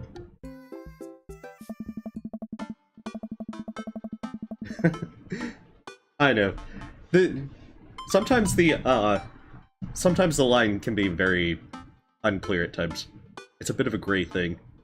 Especially with games of these sorts. We pull up to the new house and step outside. The lawn is freshly mown, and the for sale sign is still in the yard. Hi-ya! She kicks that sign off, and with a swift kick from Amanda, the for sale sign is no more. It just explodes into a million pieces. Nice form, Sweet Pea. I got a problem with authority! Don't break a window! Break a leg. For your acting career. I'm so proud. Man, all that karate chopping tuckered me out. I could really go for a sandwich. An ice cream sandwich. Sweetie, it's 10 a.m. We don't bust out the booze and ice cream sandwiches until at least happy hour. Let's see. Yes, should have... You have a great night, Grim. Thanks for stopping by. Oh. Ooh, do we have dogs that we can pet? You know it. Thank you for moving us to an area where the dog-to-person ratio is very high. I only want what's best for you. They are a man's best friend. I hope you're prepared for the frequency at which I interrupt conversations to yell, "Dog!" to rocket way up. I mean, you do that a lot already. Hey, it's a dog! Oh. Wait, false alarm. It was just a funny-shaped rock. If you want to see real dogs so bad, let's go to that park around the corner. Haha! Pay your bills early? I choose not to. Amanda and I stroll through the neighborhood. Maybe we can have Amanda to, like, do the karate kick on the bills and they'll disappear too. I can't believe how beautiful it is outside. Kids are playing in the street, the flowers are in bloom, and the faint smell of a nearby barbecue drifts through the air. This place is nice. Huh? Too nice. It's hiding something. I don't trust it. Good eye, honey. You can never be too careful. See that baby in the stroller over there? Government operative. We're onto you, baby. We walk for a while and eventually end up at a small park. Toddlers chase each other through the playground and dogs of all shapes and sizes romp through the grass. It's pretty crowded, but Amanda spots a nice empty bench. We start to make our way over it to when... Heads up! Whoa! Ow! A frisbee suddenly hits me in the face. Woof. Ah. A corgi with a neat plaid handkerchief tied around its neck bounds up to me, wagging its tail. I think I'm bleeding! I like your necktie. I don't think it was the dog that threw it, but I like the idea that it's like, oh god damn it, that hurt! I think I'm bleeding. I like your necktie. Rough. He runs around in the circle and nudges my leg with his nose. Oh god, this is the cutest dog. Impart upon your wisdom, tiny dog. Yes. Impart dog wisdom. Oh, you're gonna talk and make cheesecake for Valentine's? Hey, usually that's a good thing. If you can find some time to spend together. Sometimes the holiday is good for that. Like, I know that it's usually kind of tough to find time to visit family and everything, but things like Thanksgiving and Christmas are always good to be able to make that time. You can always find an excuse with a holiday. Woof woof. Truly your wisdom knows no bounds, dog. Do you have to... How long do I have left? Oh my goodness. How did you know? Do you have tomorrow's lottery numbers? Alright, how long do I have left? Grrr. Oh, not long. Probably gonna kill me right here. What's that? I'm already too late? My fate was predetermined for me long ago? I have no agency in this cruel lifetime? Rough, rough. You're right. I am the master of my domain, for fate is unknowable. Thank you, wise dog. Arf. You definitely could have caught that. A guy in Hawaiian shirt jogs over to us and takes the frisbee from me. You know, frisbees are traditionally caught with your hands, not your face. Hey, I am non-traditional here. Okay. Ooh, I'll catch it with my teeth next time. Beautiful. I'm using dog style for frisbee. You caught me off guard this round. Not again. Not ever again. Ha, I'm just messing with you. I'm Brian, by the way. I'm Daddius, and this is my daughter, Amanda. Yeah, doggo be spitting the real facts.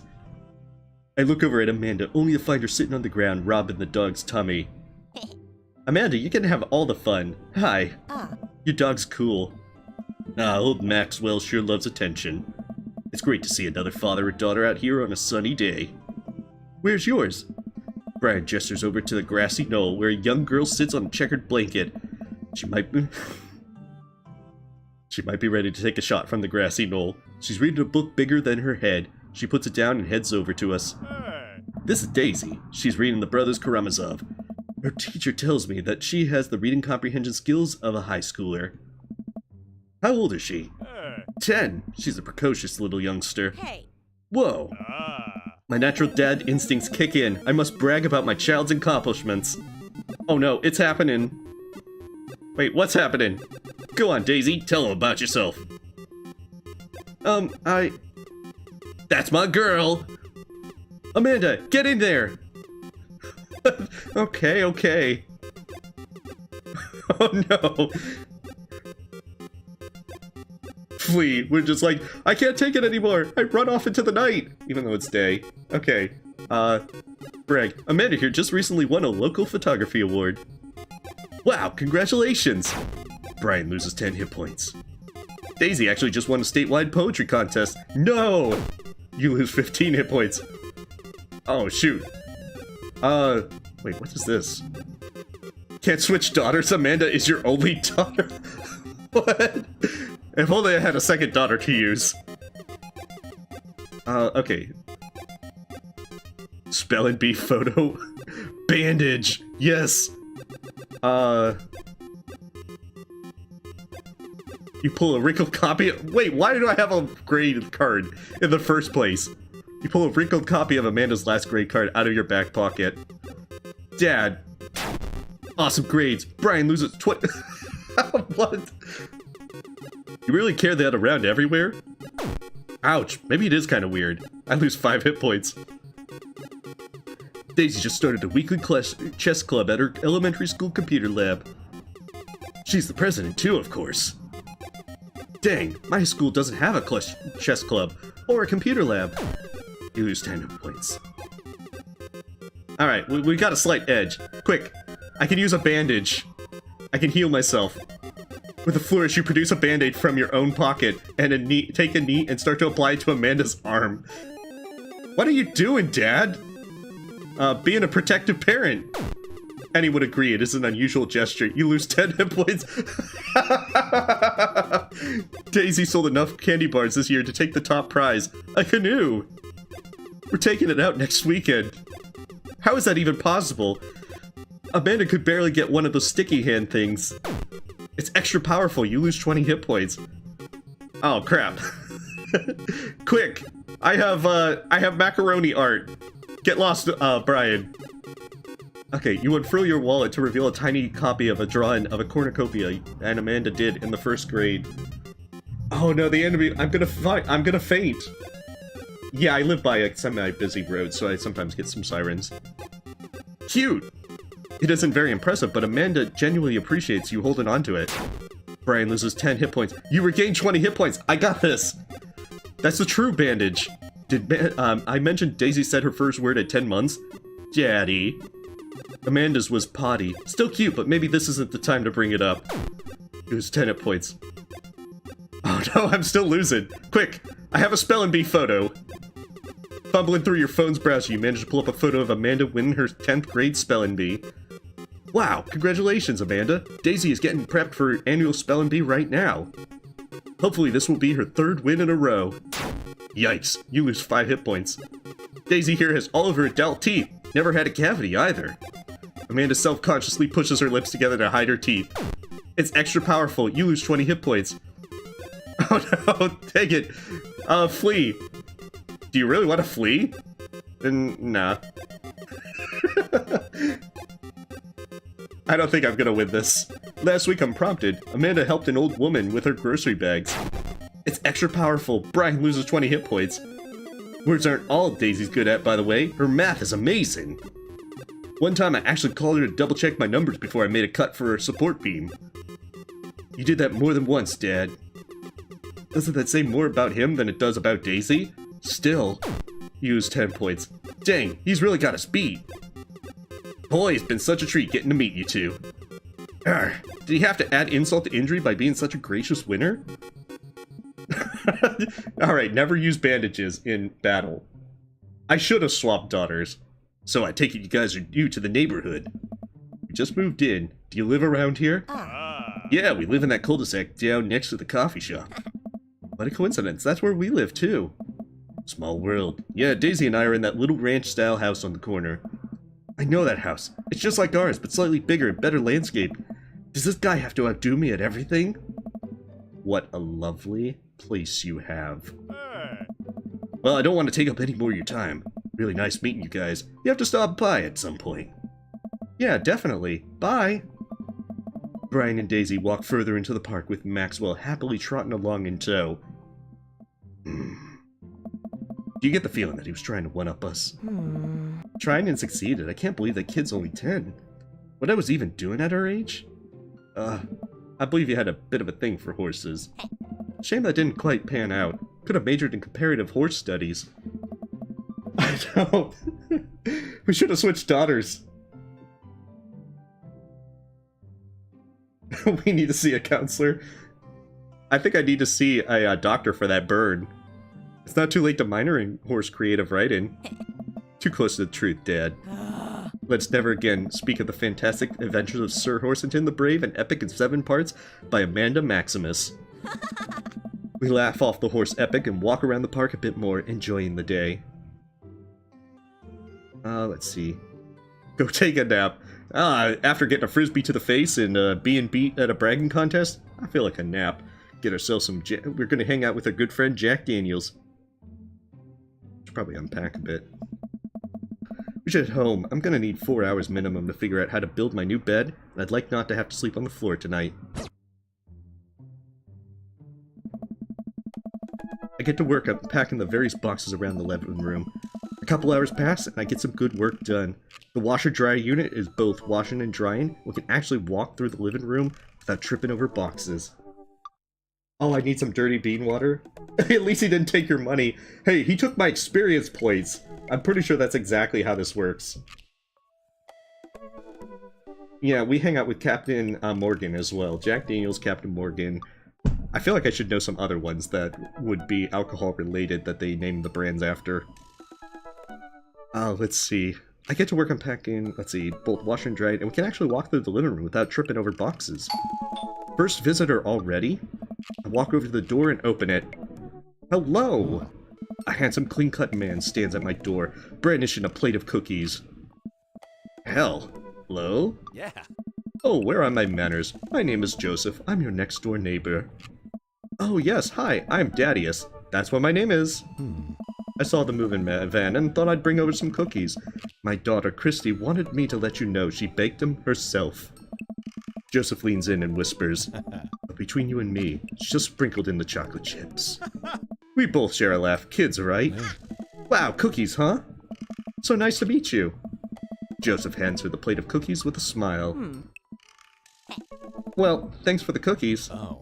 Amanda disappears with the cookies. Wait, Amanda, I was supposed to get some. Oh. Amanda, come back. And she's gone. That's my daughter. Her name is Amanda. She's a charmer. Oh.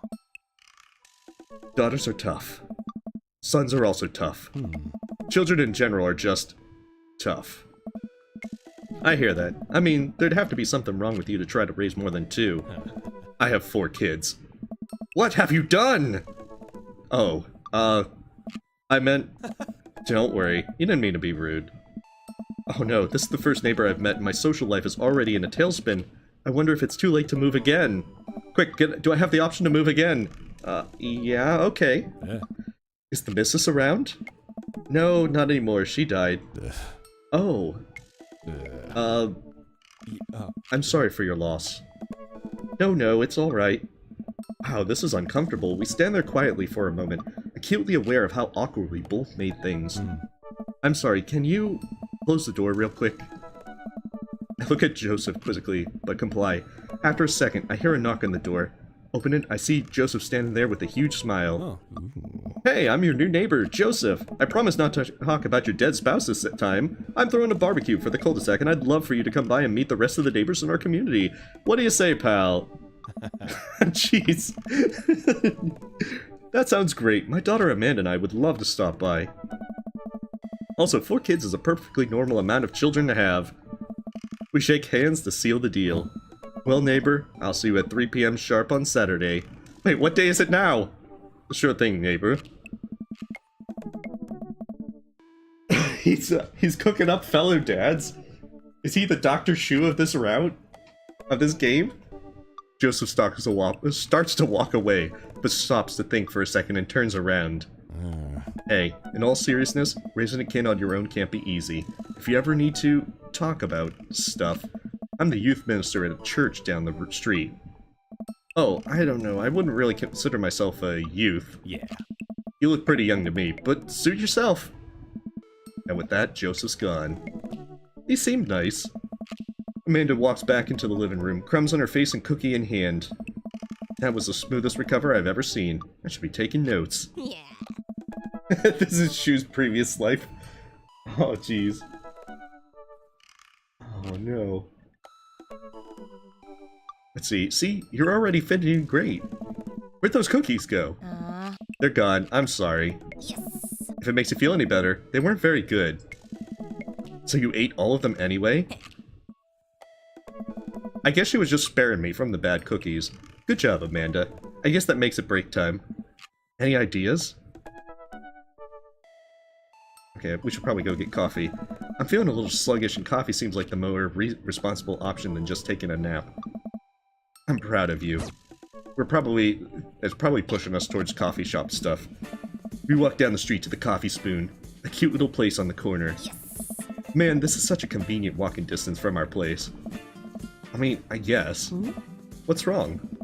Why would I go somewhere else and drink coffee on a couch when I could just drink better coffee at my home on my own couch, and not have to make awkward eye contact with other people? At least when I'm home, some random guy isn't going to come up and sit on the recliner next to me, and I won't feel like a little weird about it because technically he's not sitting at my table, but he is very much within my personal zone. Dad? And what's the etiquette when you have a dirty mug? Is there a bin? Do you go set it up on the counter because you don't know where else to put it? Or do you leave it there and feel your face flush hot with shame as you consider the possibility that there is in fact a bin somewhere just out of sight, and now you're the jerk who left their mug? Aww. Dad, are you just afraid to meet new people? Yes, Amanda!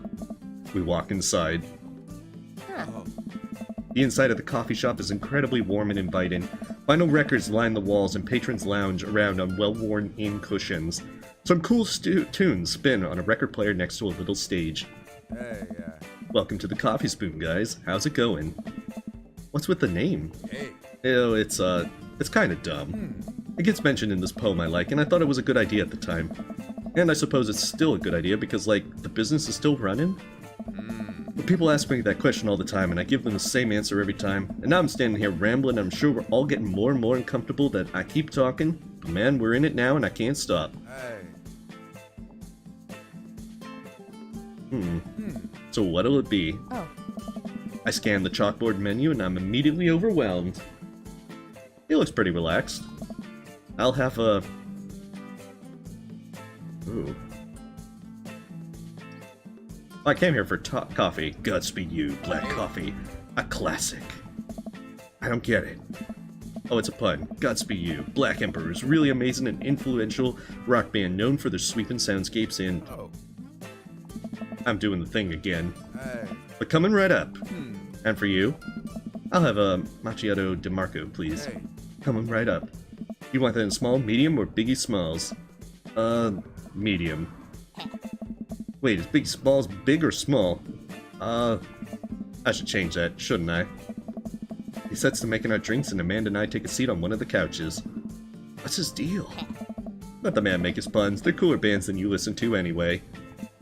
Hey, just because I don't listen to bands. Hey, Scott was cool once. This couch is actually pretty comfy. Maybe not comfier than our couch, but it's alright.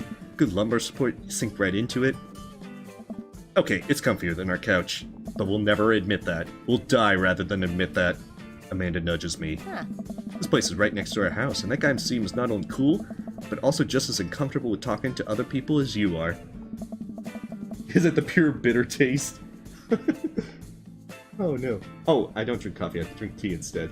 I drink more bottled tea, which is probably much worse because it's like 90% sugar. Oh, yeah. I'm not really a big fan of coffee, I'm afraid. I never really enjoyed the taste, and to be able to actually enjoy it, I have to, like, have a lot of sugar and, you know, cream and whatnot. I guess I am just a little bit finicky with that. So I'm like the difficult person when it comes to coffee. You should totally become friends with him. I don't know. We got this. Come on. What'd we say about meeting new people? I can't meet new people if I always stay inside and don't go outside, and also don't talk to people. Wait a sec, Amanda. Joseph visited because I stayed home. Ah. See, we're making progress. Matt sets our drinks down at the table, and I immediately burn the roof of my mouth. Good one. I don't know, the caffeine usually doesn't bother me too much. I think Amanda is the one in charge. Hi, we're new in the neighborhood. I'm Amanda, and this is my dad, Daddius. Oh. Oh, right on. Pleased to meet you both. Oh. You ought to come by when my daughter's hanging around the shop. You two might get along. Yeah, I'm sure we'll maybe come in from time to time. Amanda kicks my leg from under the table. Oh god, that was my kneecap, Amanda. I'm sure we'll be in here a lot. She kicks my kneecap again. We'll be in here all the time. Hey. You know what? Let me get you guys' opinion on something.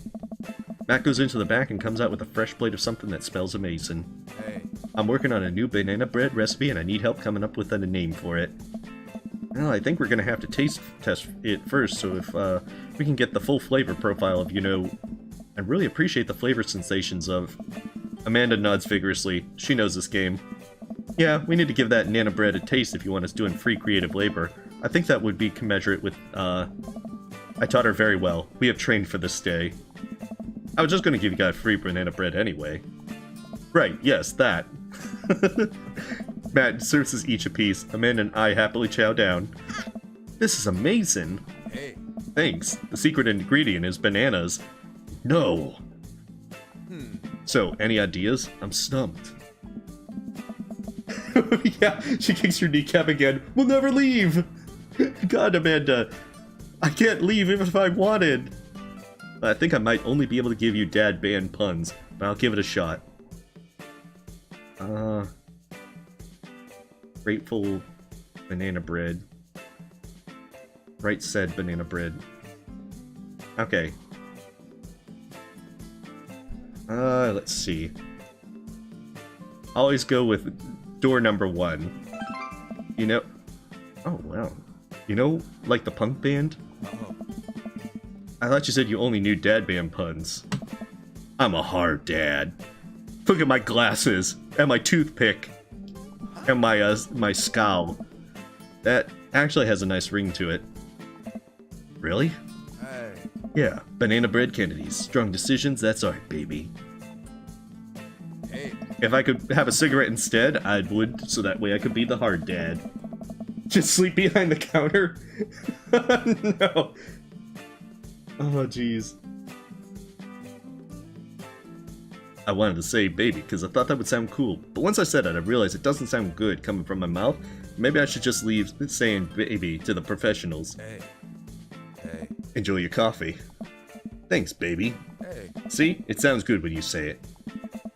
Across the way, a man catches my eye. He sits by himself, brooding over a cup of coffee.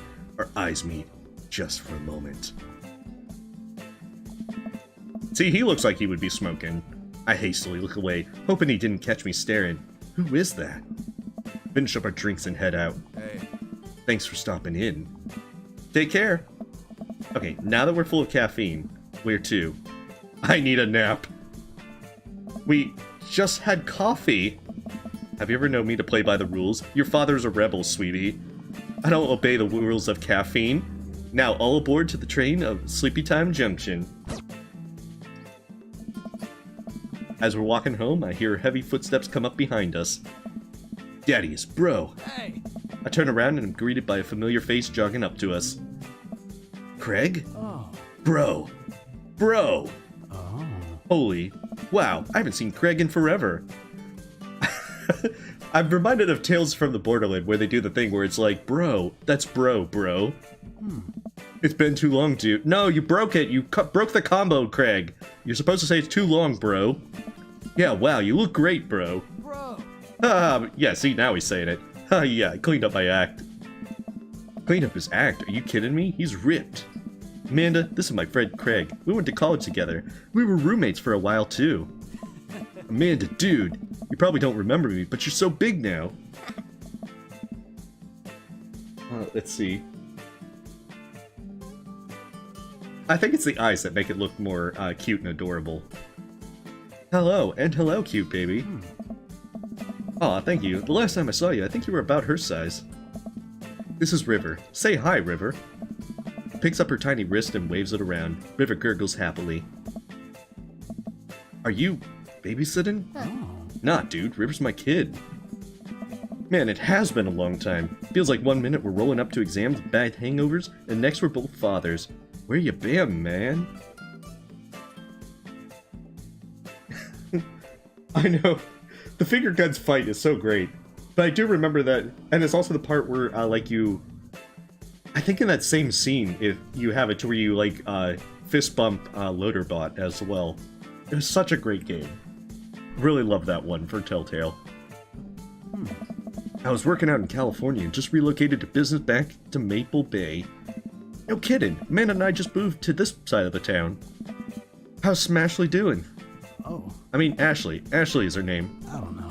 She actually still goes by Smashley, and, we got divorced last year.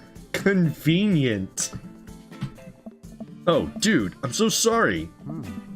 It's old news. We take turn taking care of River and the twins. It's all... aesthetic. Twins? You have 3 kids? Ain't life something, bro, right? Alright, we're starting the bro combo. Keg Stan Craig is a father of 3. Huh? Keg Stan Craig? Oh. Oh, yeah, that was my old college nickname. He got it because he did a lot of keg stands. This bro ain't together, bro. Oh, jeez. I know, that was such a wonderful game. And not to mention having, like, the, Henry Stickmin thing have an end in that, spoof that was also great to see that, reference. He got it because he did a lot of keg stands. Is that the thing where you do a headstand on a keg and then drink from the keg? Oh. Right. He was very good at it. Ah, bro, I hate to be that guy, but I'm in the middle of my daily jog and I really gotta keep up my heart rate. Brought River along for, you know, resistance training. Your daily jog?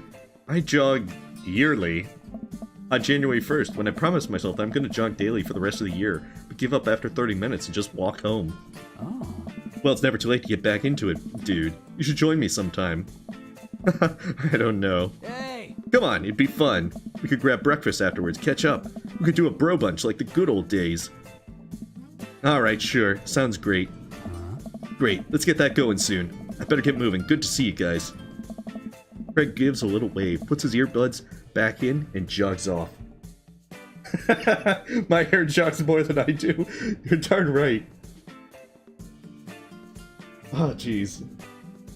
Let's see. And jogs off. I can't believe Craig is ripped and has kids. I'm reeling. Why's that? The Craig I knew was not fit to be responsible for any living thing, including and especially himself. One time I watched him drink an entire jar of marinara sauce for dinner. Amanda, he opened up a new jar of marinara sauce, and then he drank it like it was a thing that normal people do. It was unholy. And then I asked him what the hell he was doing, and he was, and I quote, "It's basically a smoothie, bro." Yeah. I mean, technically, he's not wrong. He jogs. He was jogging. He's like a totally different person. Anyway, we better get home. I'll have plenty of time to reflect on how old I feel later. It's a tomato smoothie, bro. Amanda and I flop down onto the couch. Amanda has to shove some empty boxes out of the way before she can sit. Too bad we're going to be putting my stuff right back into these boxes in a few months. No, don't say that. Aw, Dad, it's going to be okay. I'll be fine. I know. It's just, you're my little girl. It's going to be weird not having you around. I'll come visit, and I'll text you every day, and I'll take lots of pictures. I mean, obviously, I'm a photography major. You promise? Of course. Are you gonna be okay by your lonesome? Oh, come on, I'll be fine. I'll get a dog or something. I have to get into my rival. I have to be able to win my Pokemon battles against Brian. A dog? I'll get the cutest dog, and then none of his bragging will be able to stand up to my dog pictures. Hey, welcome, Plottin. Yeah, marriage will do stuff to you, bro. Oh, let's see. Oh, wow, you always marry Sebastian back in Stardew Valley, so I must... Yeah. I ended up with Krobus, because if you're gonna go dark, you might as well go all the way with Krobus. Let's see. A dog? Forget art school. I'll stay for the dog. Is that what it's gonna take? Yeah. Medium-sized dog, handkerchief around the neck, I get to name it? That's what it'll cost me to give up on my dreams. I'm a woman of simple wants and needs. Well, a dog is a lot cheaper than college. Amanda laughs. Suddenly a pile of envelopes slide through the mail slot. Speaking of college... Amanda darts over to the envelopes and shuffles through them. She pulls one out and throws the rest back on the floor. Yeah. This is from McGowan College of Art and Design. Open it. But I'm scared. It's just an envelope. It can't hurt you. Yeah, it's just like my entire future. Not a big deal. Don't worry, we'll get a dog. We've already established this. She takes a deep breath and rips the letter open with her teeth. We have a letter opener, but okay. I hold my breath while Amanda's eyes dart back and forth, scanning the letter. What does it say? The admissions committee has reviewed your application, blah blah blah. Her face drops. Regret to inform you that we are unable to offer you admission to McGowan College of Art and Design. Amanda throws the letter on the coffee table. Oh, sweetie. It's okay. I kinda saw it coming. I knew I shouldn't have put that experimental stuff in my portfolio. The admissions officer told me they just want to see portraits or whatever. I pull Amanda in for a big hug. You're an amazing photographer. I know how much work you put into your portfolio. Some other school is going to want to snatch you up for sure. Yeah, I know. It's fine. Are you actually fine, or are you just saying that? I'm fine, really. Her face says the opposite, but I probably shouldn't push her on this. Oh, before I forget, Emma R and Emma P are sleeping over tonight. Wait, that's too sudden to drop on me. The sun is about to set.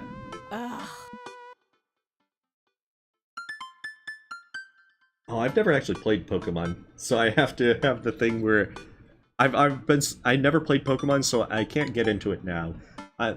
I probably could, but there's just the thing that I have to pretend is that I can never get into it because I'm too old. So, you need me to out of the way because I'm painfully uncool? I would choose more delicate phrasing, but get lost, old man. Yes. Well, I'll have you know that I conveniently already have plans for tonight, so you'll have the place to yourself. Yeah, what are your plans? Quick, think of plans! I am secretly the mayor of this town? Alright, we are gonna pull a Lewis. Amanda, the town needs me. I have to perform my mayoral duties. Alright. I must don my top hat and wear my monocle so that I may preside over my mayor stuff. I think you're thinking of the guy from Monopoly. Quick, I'm going bankrupt! He was a mayor, right? He was not. Right. I'm just kidding. I'm actually going to... Oh no. Let's see. I get the feeling she's kicking me out of the house, so... Like, we're gonna do this. Yeah, Mayor Thaddeus the Third. Long may we reign. Nice. Which game? You know, the game. The one that's on tonight. The game. On TV at somewhere other than here. Okay, cool. While you do that, I'm gonna do drugs and commit some light arson with the Emmas. That escalated quickly. That's nice, honey. What drugs are we talking about, Amanda? I'm concerned you're hanging with the wrong crowd. Amanda shrugs. I would have expected you guys to be up to white-collar crime by this point.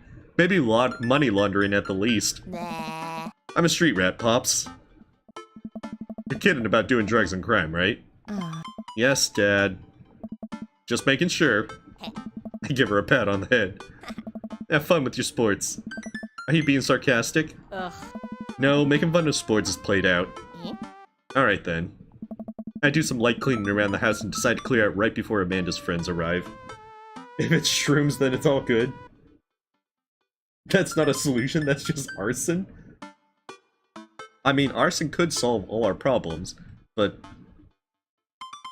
I think that if they have the drugs, they're probably gonna light up anyway. Before I leave, Amanda stops me. Hey, don't forget that you have that meeting with my English teacher tomorrow. Oh right, Mr. Vega. Yep, totally remembered. I'll be there. Wow, I guess I really didn't think this plan through. I'm not entirely sure where the closest bar is, and Amanda still hasn't shown me how to use the GPS on my phone, so I'm just gonna pick a direction and walk in it. Let's go. This way. Cool, okay, we're marching. We're marching in the direction of the game. Any game, really. In the distance. Could it be? Jim and Kim's. A big, burned-out neon sign hangs above a tiny dive bar. Jim and Kim's, huh? Alright, it'll do. The bar is small and dimly lit. The crack of pool balls sounds in the back as patrons laugh and joke. A string of multicolored Christmas lights hover above the bartender. I can't tell if he's Jim or Kim. I pull up a seat at the bar. What'll it be? One beer, please. Sure thing, boss. Arson and Daddy Love? It's our two loves. We can't choose between the two. Never make us choose. The bartender slides us an ice-cold beer. I take a sip and enjoy the refreshing taste. Say, are you Jim or Kim? I'm Neil. Oh. I awkwardly turn my attention to the game, which is playing on one of the TVs on the wall. As luck would have it, my team of preference is not only playing, but is currently in the lead, which is always a good thing. The brightly colored mascot, which is some kind of animal, does cartwheels. I silently cheer on my favorite team, hoping that I don't get into any confrontational arguments with a fan of the opposing team. Several people in this bar are wearing distinctive colors of the team I dislike, although I believe from their demeanor that, like me, the passion for their team is all in good fun. A middle-aged woman holds a nearly empty wine glass, sidles up to the bar and sits uncomfortably close to me. Hey, sailor. Oh, hello. Good to see fresh meat in here. I'm Mary. Come here often? No, I just moved to this part of town today. I'm Daddius, by the way. Are you watching the game? Yeah, my preferred team is in the lead. If they keep this up, they'll win the game with ease. Hey. Oh, I love that team. And I also love that game. I love someone who knows their ways around balls. Oh no. I get the impression that she's a little drunk. Buy a gal a drink? Here, if it'll get you gone. I almost reluctantly signal the bartender and order Mary another glass of wine. Neil jokes back and forth with Mary. They're clearly friends, and this clearly isn't her first time doing this. She tips her glass at me. Suppose I gotta keep you company now. Wait, that was to pay you to go away! Hey. So, what do you want to know? Okay, what's the latest gossip around here? You came to the right broad. Ah. I'm an observer. I watch people. I see everything. Know everyone. Nothing gets past me. So... Ugh. So what? I thought you were gonna... Ah. Forgot what we talking about. About the gossip? You said nothing gets past you? Oh, right. I'm also a steel trap. Confidential to a fault. He is very sussy. Oh no! I'm almost as socially inept as my own fictional dad character. So, that actually does make sense. So, what else can you tell me about this part of town? It's quiet, that's for sure. If you want an idyllic little life with white picket fences, this is the place to do it. But every town has its secrets, you know. Which makes it sound like this is Innsmouth or something. She takes a sip of her drink. That was a little too ominous for my taste. She leans closer. Hey, sailor. Would you like to learn some of my secrets? Oh boy. Maybe some other time? Ugh. Suit yourself, sailor. Mary saunters off, setting her sights on the newest bar patron to enter. I happily watch the game over another beer. The game has gotten close in terms of points, a little too close than what I'm comfortable with. After a particularly skilled player scores a number of points for the other team, putting them in the lead, I hear an affirmative grunt from another man at the bar. Go team.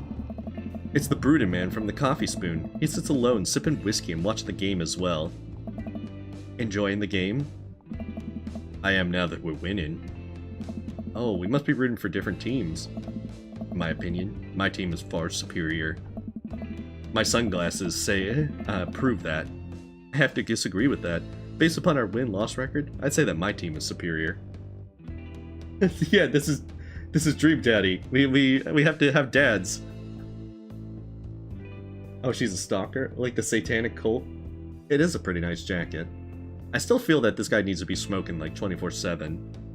Although he does have tattoos, so I suppose he does have like that biker gang kind of thing. That's where you're wrong. Since as it stands right now, my team is beating yours. It's a fluke. Conversation ends there, and we both go back to silently rooting for our respective teams.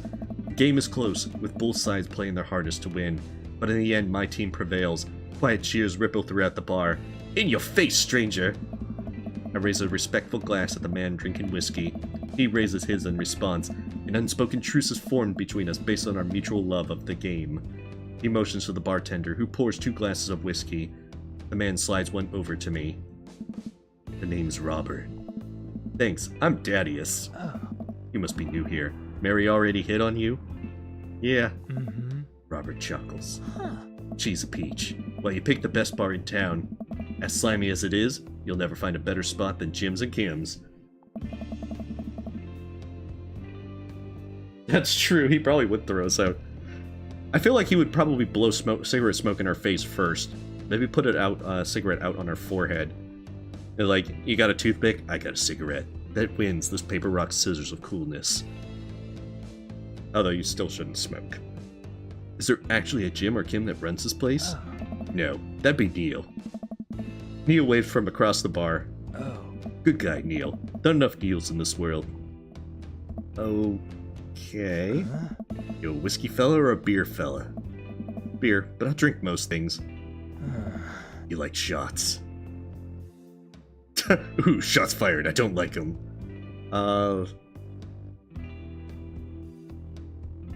Mm-hmm. Thank God. I get the feeling that was being like, alright, you gotta like my thing or else I'll kill you and throw you out. This guy is intense. I still feel like he needs to be, like, smoking. Thank God. Robert nods to Neil.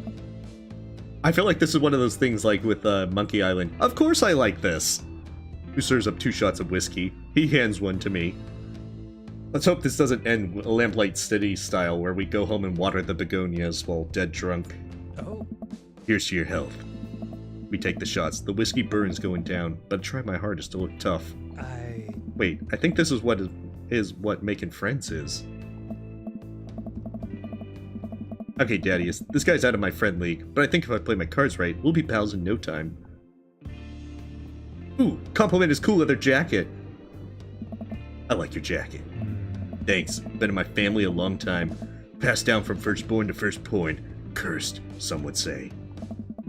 This guy's mysterious and cool. Oh. Did I say that out loud? Way cooler than I am, at least. Robert signals to the bartender for another round. What are you doing in here tonight? My daughter kicked me out of the house. Running from my problems. Trying to make friends. I feel like the cool thing would be saying, running from my problems. Whereas my daughter, I have to say it in like the high pitch, my daughter kicked me out of the house. He's like, oh, that you're just not cool enough for me. Wait, honesty is the best policy? Okay, we're gonna do it. My daughter kicked me out of the house. Not like forever, but she was having a sleepover with her friends. Family type, huh? Single dad. He gets up. Hey. Be right back. Gotta powder my nose. Wait, is this guy from like the 1800s or something? Never seen Robert this talkative. He must like you. Huh, I guess so. I gotta admit that Robert has a gruff charm to him. If a guy like that thinks I'm cool, then I really must be. Quick, I gotta go, like, now ride a motorcycle and do drugs or something.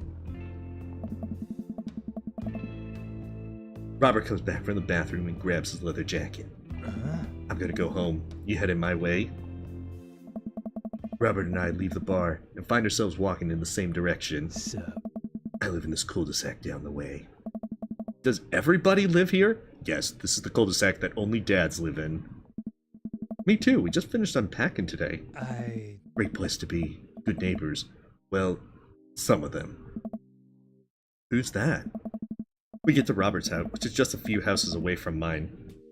We stop and he turns to me. I don't kiss and tell, Daddius. So are we doing this or what? What? Oh. You know, do you want to come inside or not? A wave of realization rushes over me. I blush. I feel like my character, being the socially inept person, would be like, nah. I better call it a night. Catch you around? Sure. When you're trying to pursue someone else, better be careful of your choices. What, does he come out, like, break a bottle and, like, try to stab me with the broken glass? Come inside for another 10 drinks? My character is not cool enough for that. I go home, head buzzing with whiskey. What did he mean by, are we gonna do this or not? See, I'm telling you, my character does not know what he's saying. You need to, like, explicitly spell it out, land in lights, to, have him know. I plop down on the couch, and I'm asleep before I can even get the chance to take my shoes off. I wake up to a text from an unknown number. Rise and shine, early bird. Still want to walk out. This is Craig, by the way. Holy crap, it's 6 a.m.? Who does 6 a.m. anymore? Without realizing it, I drift back to sleep. Whoops, must have winked back out. I check my phone again. Hey bud, still want to get your swole on? I'm ready to tear up the track. Hit me up. God, the last thing I want to do right now is work out. But it is Craig. I do want to catch up. Yeah, we should probably go hang out with Craig. Hey, my man, I needed a few minutes to wake up, but let's meet in 20. Dude, it's like 11:40. I texted you 5 hours ago. After a few seconds, another text comes in. Sure thing, meet me at the gym, bro. I feel like he needs more bros. I stretch and my bones creak. I gotta stop falling asleep on the couch. I throw off my blanket and... Hey, wait. I don't remember falling asleep with a blanket. Oh, was that a touching gesture from Amanda? Amanda must have tucked me in after I fell asleep. Bless that child. I reluctantly brush my teeth, throw on the only clothes I own.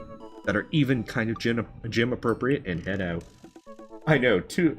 You gotta wake up mighty early in the morning to for exercising with Daddius. That's like 1 p.m.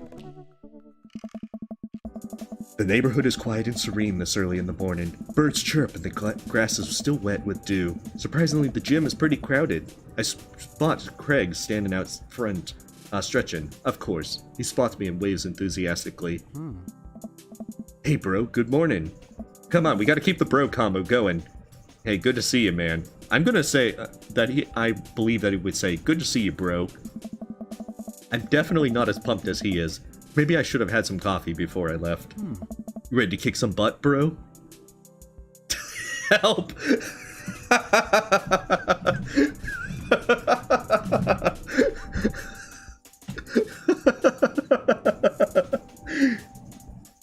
Help! This is it. This is how I die. It'll be alright, dude. We'll ease you into it. Bro. Help, bro. We head into the gym and I'm immediately intimidated. Oh, these people look like they could break me in half. And it seems like Craig is friends with all of them. He high-fives and finger guns all the cool jocks in the room. They look like they could and would steal my lunch money to spend on protein shakes. Oh my goodness, that is the best option. Come on, bud, let's warm up. We head over to the treadmills and start walking. Okay, I can walk. Walking is good. This is a decent place to be, walking. So, I know we are on treadmills. Yes. And those over there are ellipticals. Very good. What is all this other stuff? Craig laughs. Dude. They might look a little scary, but I guarantee that all of them serve a specific purpose for building muscle mass. I watch as a dude in a muscle tee flexes a muscle I didn't know existed on a machine. I think it was once used to process grain into flour. What is that? Why is that guy doing that to himself? That's a good question, bro. What do you think he's doing? I'm praying to some sort of pain god. There is a cult in town! Training to crush people's skulls with his thighs, using a medieval torture device. I do like this one, though, because it does sound like that this is like an assassin cult. Maybe the praying to the pain god comes later.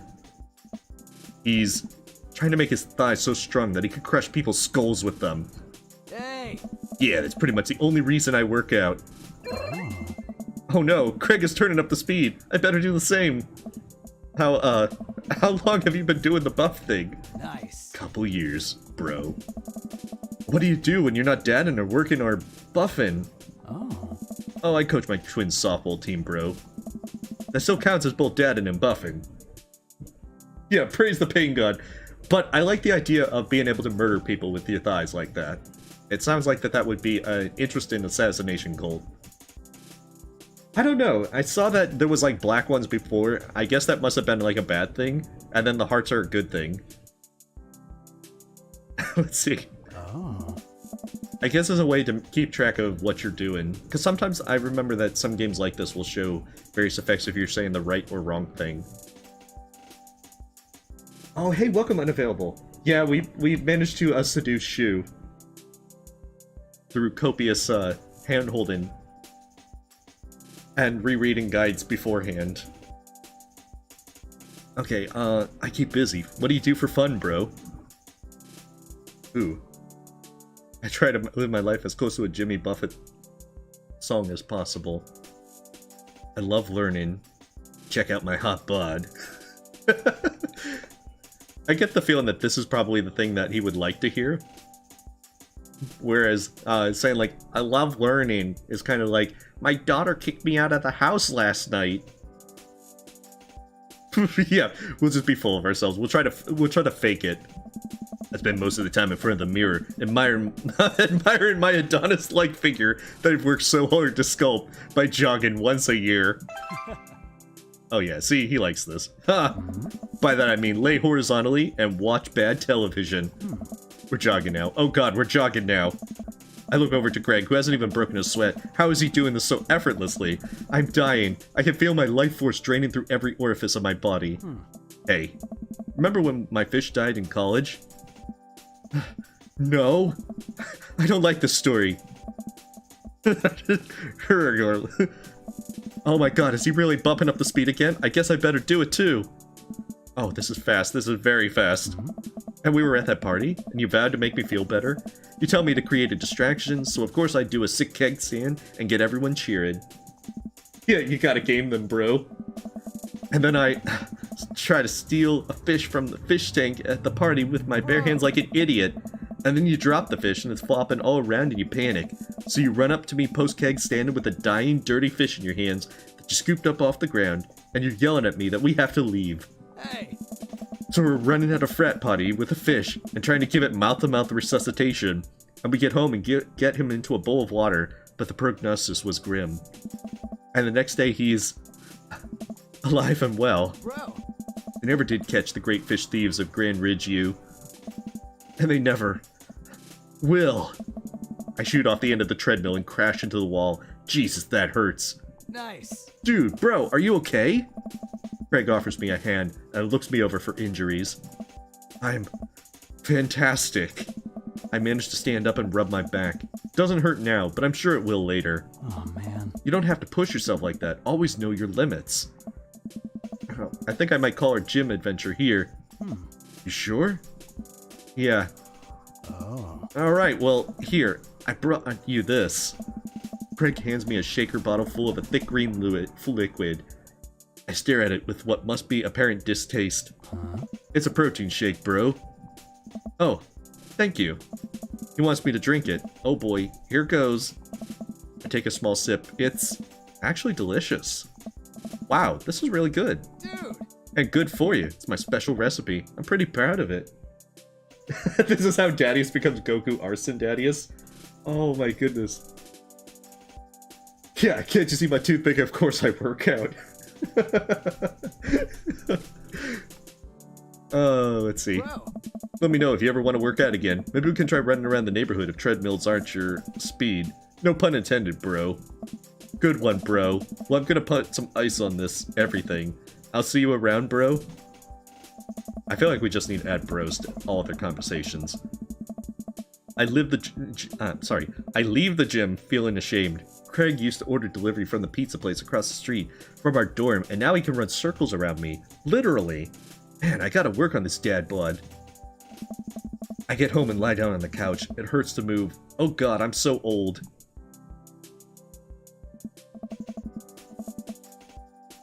Oh no, I must have fallen asleep. What time is it? Shoot, it's 3:55. I'm supposed to be at Amanda's school in 5 minutes. I frantically put on some clean clothes, apply a generous amount of deodorant, and run out the door.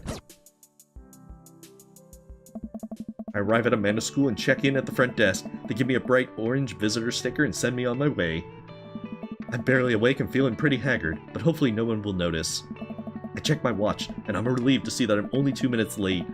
Wait, was it room 103 or 108? I spot a youth standing at his locker and approach him for help. Excuse me, do you know where Mr. Vega's classroom is? The youth turns around and looks me up and down with heavily lined eyes. Come on, kid, I'm late for a meeting. Mr. Who? Mr. Vega. I don't know, have you tried the exit? Okay, wise guy, are you gonna help me or not? Fine, up the stairs and to the left, can't miss him. I head up the stairs and walk around, unable to find Mr. Vega's class anywhere. After a couple minutes of searching, I head back downstairs. The punk youth sent me on a wild goose chase. I get back to that low-rent Jared Way standing, fully ready to give him a piece of my mind, when suddenly a head pops out of the classroom next to his locker. Oh. Lucian, don't you have a third period to get to? Fine, Mr. Vega. Oh. Wow. Now I'm officially 10 minutes late. I glare at him as he walks away. We're not cool. You must be Dadius. This period's almost over. Would you mind waiting in the back? Ah. Mr. Vega leads me in, and I take a seat in one of the comically small students' desks in the back. I might get stuck in this. Especially with my Adonis-like figure. Yeah, this is Hugo. Wait, Hugo? Oh, his name is Hugo. This is Hugo's sanctum, where he rules with an iron fist. Alright, where were we? Now who can tell me about the unreliability of the narrator in J.D. Salinger's Catcher in the Rye? Oh. Yes, Colin? Colin stands up and does the thing where he blows into the crook of his elbow to make a fart noise. Oh. The whole class erupts in laughter. Alright. Alright, everybody. Very funny, Colin. Please sit down. Now, William Caulfield is an unreliable narrator in the sense that, well, for the end of the period rings, all the students immediately get up and make a break for the door. They'll never know about unreliable narrators. Whoa. Remember to do the reading and answer the response questions on page 194 in your textbook, or else. Nobody's listening. Or not, I guess. I'll flunk them all. Yeah, I do. Mr. Vega turns to me and sighs. Oh. Middle schoolers, right? Don't you teach high schoolers? I don't know. Both. You know, budget cots. Right. Oh. Thanks so much for coming in. No problem, Mr. Vega. Please, call me Hugo. I don't normally do these impromptu parent-teacher meetings, but as I'm sure you know, Amanda's a very bright student. I'm concerned about her recent behavior. What's going on? Did she throw the flame retardant balls around the school? Amanda has never been the most engaged student, but I know she cares. Recently, though, she's been falling behind. She's not completing assignments and has been doing rather poorly on tests. I'd normally chalk this up to senioritis, but this is strange. I always thought Amanda always shared everything with me. It hadn't even crossed my mind that something might be wrong. I just wanted to ask, is everything okay at home? Let's see. Well, we just moved. Recently, but it was only to the other side of town, and Amanda was more excited about it than I was. Oh. See if you can talk to her about it. I know she values you a great deal and would appreciate your guidance.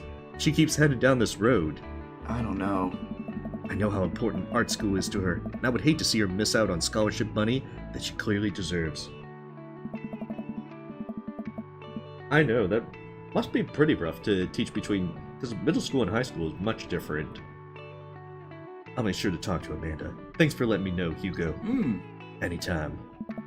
On my way out, I stopped, thinking for a moment. I turned to Hugo. Hey, Hugo. Ah. Yes? You ever catch that rye? Yes.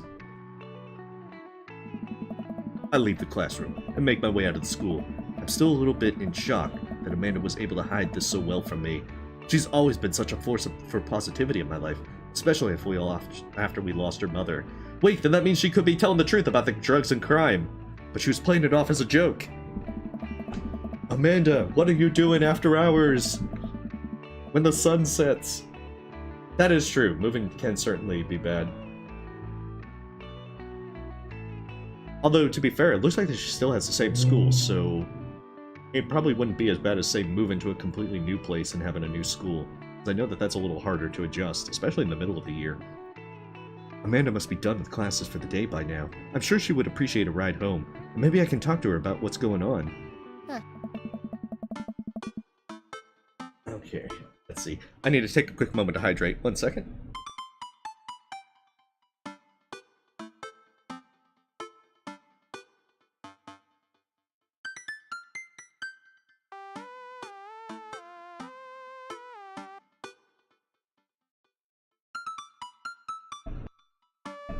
Okay, sorry about that. I pull up to the carpool and Amanda hops in the passenger seat. So, did you have fun gossiping about me? I push the locks down. Now Amanda can't escape while I quiz her about what's going on. Mr. Vega and I actually just gossiped about our celebrity crushes. So you talked about Mario Batali the whole time? It was a very productive meeting. I'm pretty hungry. Can we grab some dinner? Sure thing. Ooh, let's go to the food court. Maybe we'll meet new dads. Does it sound good to you? Yeah, sure. Why the mall? Geez, can't a dad take his daughter to the mall? Will you buy me things? No. I will buy you a thing. Singular. Sounds like a deal to me. Dinner is a singular thing, Amanda. We drive in silence for a short while. Amanda plays a game on her phone. I should say something. You know, sometimes when a kid gets older, they find that they have to keep things hidden from their parents. And that's okay, because sometimes that's what kids do. And that's okay. But sometimes it's good to have the parents' perspective because, you know, Maybe the parents also have to deal with similar situations. And maybe they're a little cooler than you give them credit for. Anyway, what I'm trying to say is that it's good for you to share. Love you. Have you been reading my tweets? You have a Twitter? What? Never mind. Look, sweetie, Mr. Vega said you haven't been participating in class, and that you're not turning things in. Oh, I'm fine, Pop. Senioritis and all that. I thought you liked Mr. Vega's class. It's fine. He's fine. We pull up to a stoplight and I eye Amanda. She's still texting. Just, I want you to know that you can talk to me about anything. Uh-huh. I can tell whatever it is. She doesn't want me knowing about it. That's frustrating. I heard MR is going to that fancy art school in California. That's exciting. You know, after she got rejected from her school, I don't think that we should be bringing up her friend getting into a fancy art school. Yep. Are you bummed that you guys aren't going to the same school? Yep. Amanda keeps texting. She stifles a laugh. What's so funny? I don't think you'd get it. Okay. Who you texting? Oh. Noah. Who's Noah? My friend. Does he go to your school? Yep. What's with the 20 questions? Do you like Noah? Whoa! What? No! Dad! Ugh. I can't believe you would... Dad! I mean, jeez. Why would you... Ugh. Gross. Sorry, just asking. She's got a Twitter. Twitter turns people into a bad... Twitter sends you down a bad road. Dad, he's just my friend. Guys and girls can be friends. He's my friend. Okay. Jeez. This is going well. Well, good talk. Love you, kiddo. Perhaps we can smooth this over with drugs and crimes. Oh, you played through this game? Well, hopefully you found it quite a bit of fun. Yeah. Never get a Twitter. It will send you down a dark path. She leans forward and turns up the radio. I guess that conversation is over. To the mall, then. We arrive at the mall, a big indoor shopping center with a couple different floors. It's kind of dead, but that doesn't stop a mall security guard from yelling at a group of loitering teens. Let's eat something disgusting for dinner. Yeah! Hell yeah! Language, missy. Heck yeah? Better. We approach the food court and evaluate our options. There's greasy restaurant after greasy restaurant. My heart burns just looking at the menus. Nobody looks happy to be here. What are you in the mood for? Bread dipped in sugar, bread with cheese on it? Or do you just want me to inject some fat directly into your bloodstream? Oh, I'll take option number 3, Amanda. I extend my hand to her. While we're doing the drugs and crimes, I suppose injecting fat directly in is going to be good enough. Would you do the honor of sharing some nachos? She takes my hand with a grin. Would make me the happiest, cheesiest girl alive. It is kind of nice that we have a rather wholesome relationship with our daughter, instead of her being like this rebellious teen that we simply can't talk to. It's like, you're not cool, Dad, get lost. Yeah, bread dipped in sugar. I think it would be some, what is it, churros or something? To where it's kind of like the, put in like the cinnamon kind of sugar. I'm afraid I'm a little out of the sweets game, because I don't really get sweets too often. But nachos are good. We order a giant pile of chips and a naturally orange cheese from a very unenthusiastic and possibly stoned teenager. We take a seat at a rickety table and dig in. What? These are bad. These are very bad. But also strangely delicious. We have to eat through the pain. We enjoy the fluorescent cheesy goodness together until we're all out of nachos. So, something's been bothering me for a while. Can you explain memes to me? Which meme? All memes. Amanda sighs deeply and places her head in her hands. We're gonna be here all night, Dad. Dad, it's complicated. See, memes are inside jokes shared by a bunch of people that get less funny the more people do it. So the problem is that by the time a meme gets to you, Dad, all of us youths have already done the joke to death. And what's worse is that movies and TV and video games will try to jump in on a meme train, but just based on how long it takes to make them, the meme will be long dead by the time it comes out. So it just dates it and isn't funny. Oh shit, what up? Ugh. Dad, please. Anyway, changing the subject, the cake is a lie. Where to now? Wanna go to that goth store? Huh? What? You know, the one that's all black and tries to establish itself as anti-establishment despite being an exact representation of the establishment? I don't know what store you're talking about. You know, the one where you can buy chain wallets and it's basically an assault on what people fought so hard against in the punk and hardcore movements of the 70s and 80s. Dude, you gotta be more specific. Maybe it was like Goths R Us or something. The one you threw up in that one time. Oh, that one. I like the skulls. It really adds to the decor. Let's go to Pot Hopic. No. Oh, jeez. Yeah, I'm thinking that it'd probably be churros with that. Which would be more of a dessert thing, I would imagine. I have tried churros myself. I think it's just been a while that it's one of those things where it's been so long since you've had something that you remember the name, but you don't remember, like, the specifics. Let's see. Oh, goodness. Amanda runs into the store with me trailing behind her. She makes a beeline for the back. Yeah. There it is! You can still see the outline, kinda.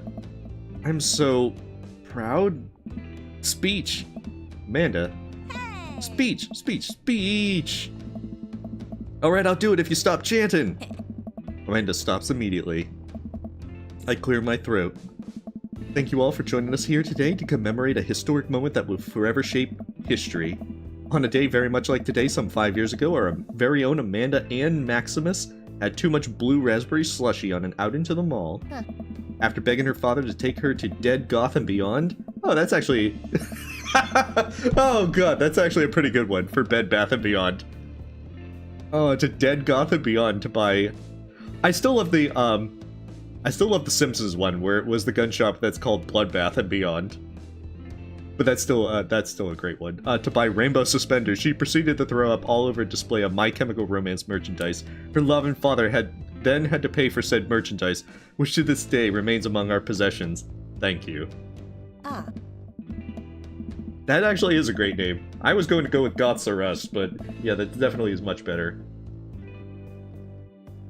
Okay, Amanda's moved. She begins clapping. Slow at first, then faster and more vigorously. Several other patrons turn their heads. One of them also starts clapping. I bow my head. Yes. Wait, cool. We could have the beam where it's like, and then everyone clapped. Oh hey, chain wallets.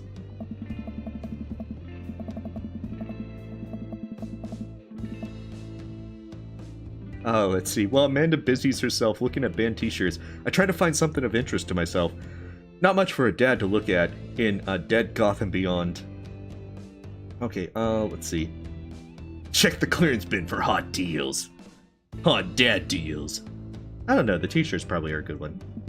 I barely know any of these bands. Cannibal Bone Party doesn't seem like music I enjoy. But they must be really happy that a retail outlet is carrying their merchandise. I hope their parents are really proud of them. But they're anti-establishment, they can't have their parents proud of them and all that. Look, this is very important to me. I overhear... Oh my god, is that a cape? Nice! I overhear a stifled argument over at the cash register. An older gentleman is carrying a garment and showing it to a bored-looking cashier with pink hair. I can see that. Don't know what to tell you, dude. I just work here. What?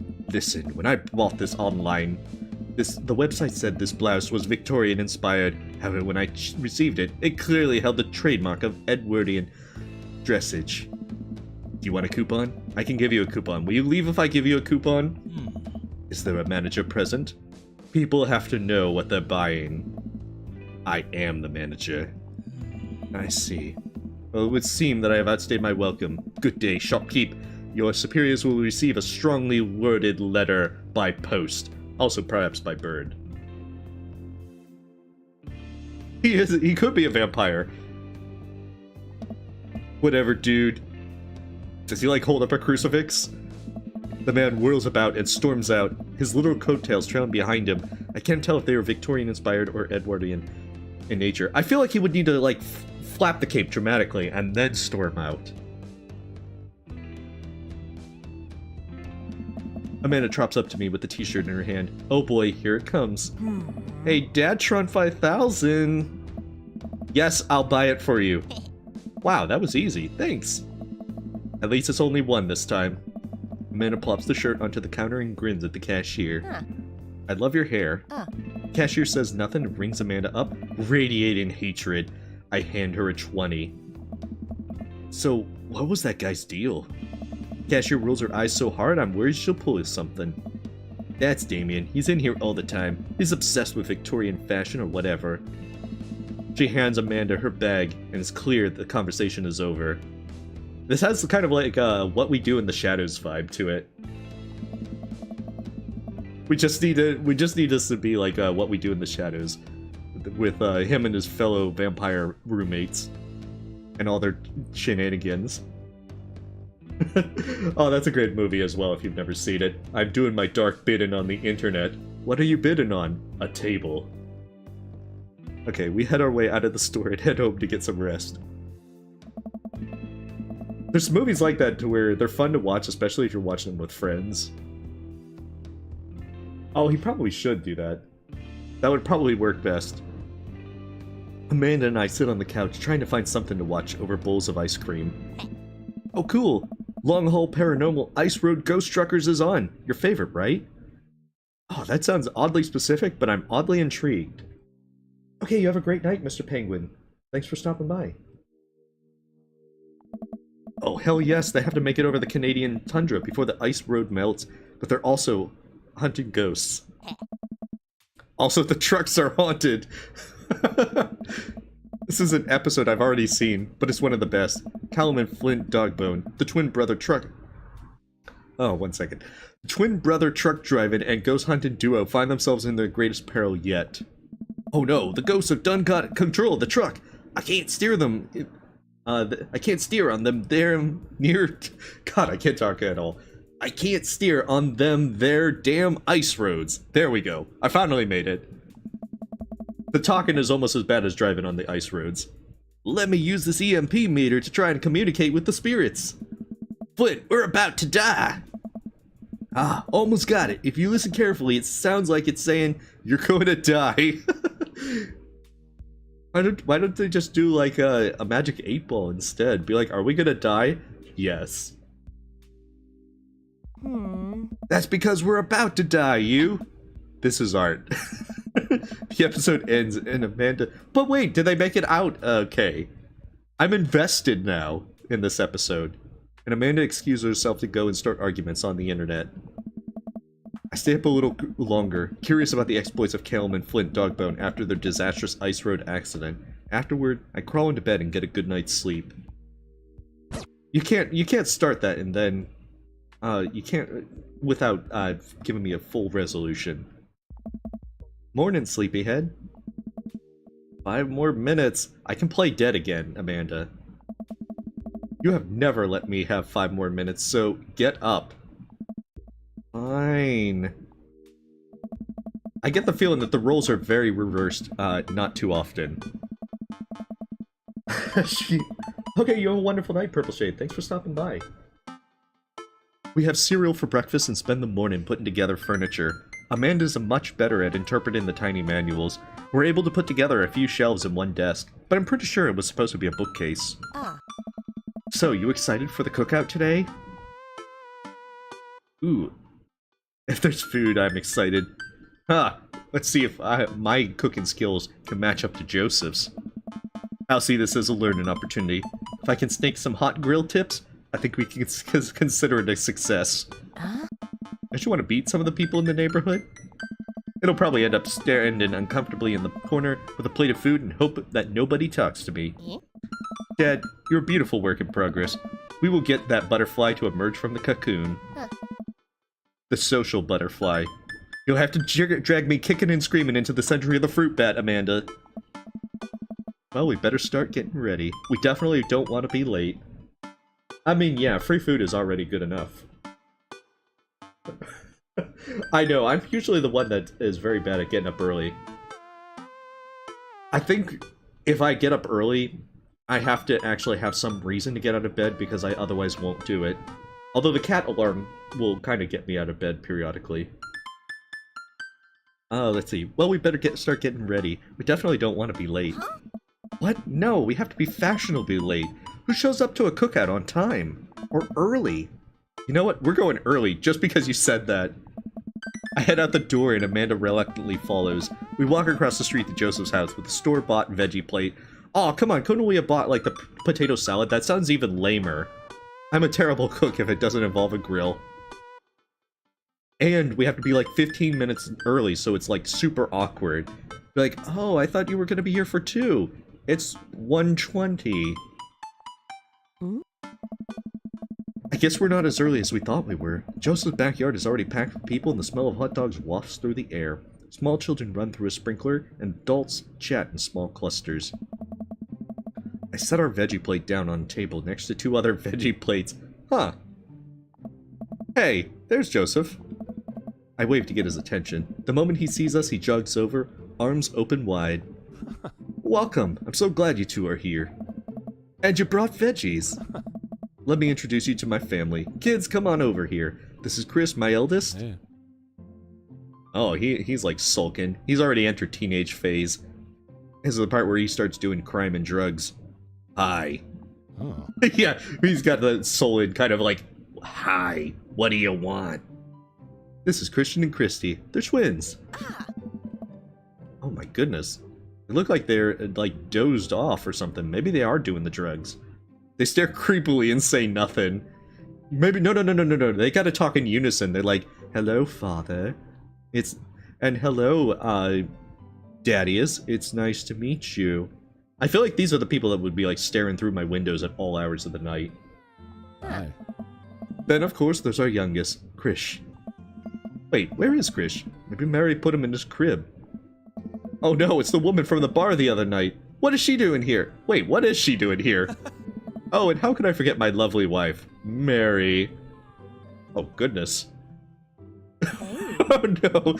Joseph pecks her on the cheek. She smiles. Ah, Mary, sweetheart, did you push Krish to bed? I'll have to go look for him. Oh. What? You'll have to... Joseph takes a moment and regains his composure. Oh. Mary, this is our new neighbor, Daddius and his daughter Amanda. I think we're acquainted, Joseph. I shake your hand, but I have a glass of wine that I need to tend to. Why not just have the bottle, Mary? I would point out, Silver Condra, I would not put it past certain folks in more conservative religious groups. I do have a good number of friends that went to seminary and so forth, and have themselves, their children and such named after a lot of biblical figures. So it's not too uncommon, but yeah, it does seem a little strange that it is all variants of Christ. Yeah. Yeah, at least she is honest. I love her. Nice to meet you, Mary, for the first time. Definitely not the second time. Charmed. I have to go over there now. Mary leaves. Oh god, this is so awkward. I wonder if Joseph knows. I wonder if Mary knows that Joseph knows. I wonder if Joseph knows that Mary knows that I know. It takes all of my energy not to run away from the barbecue and start fresh in the new city. I feel like that would be a good option.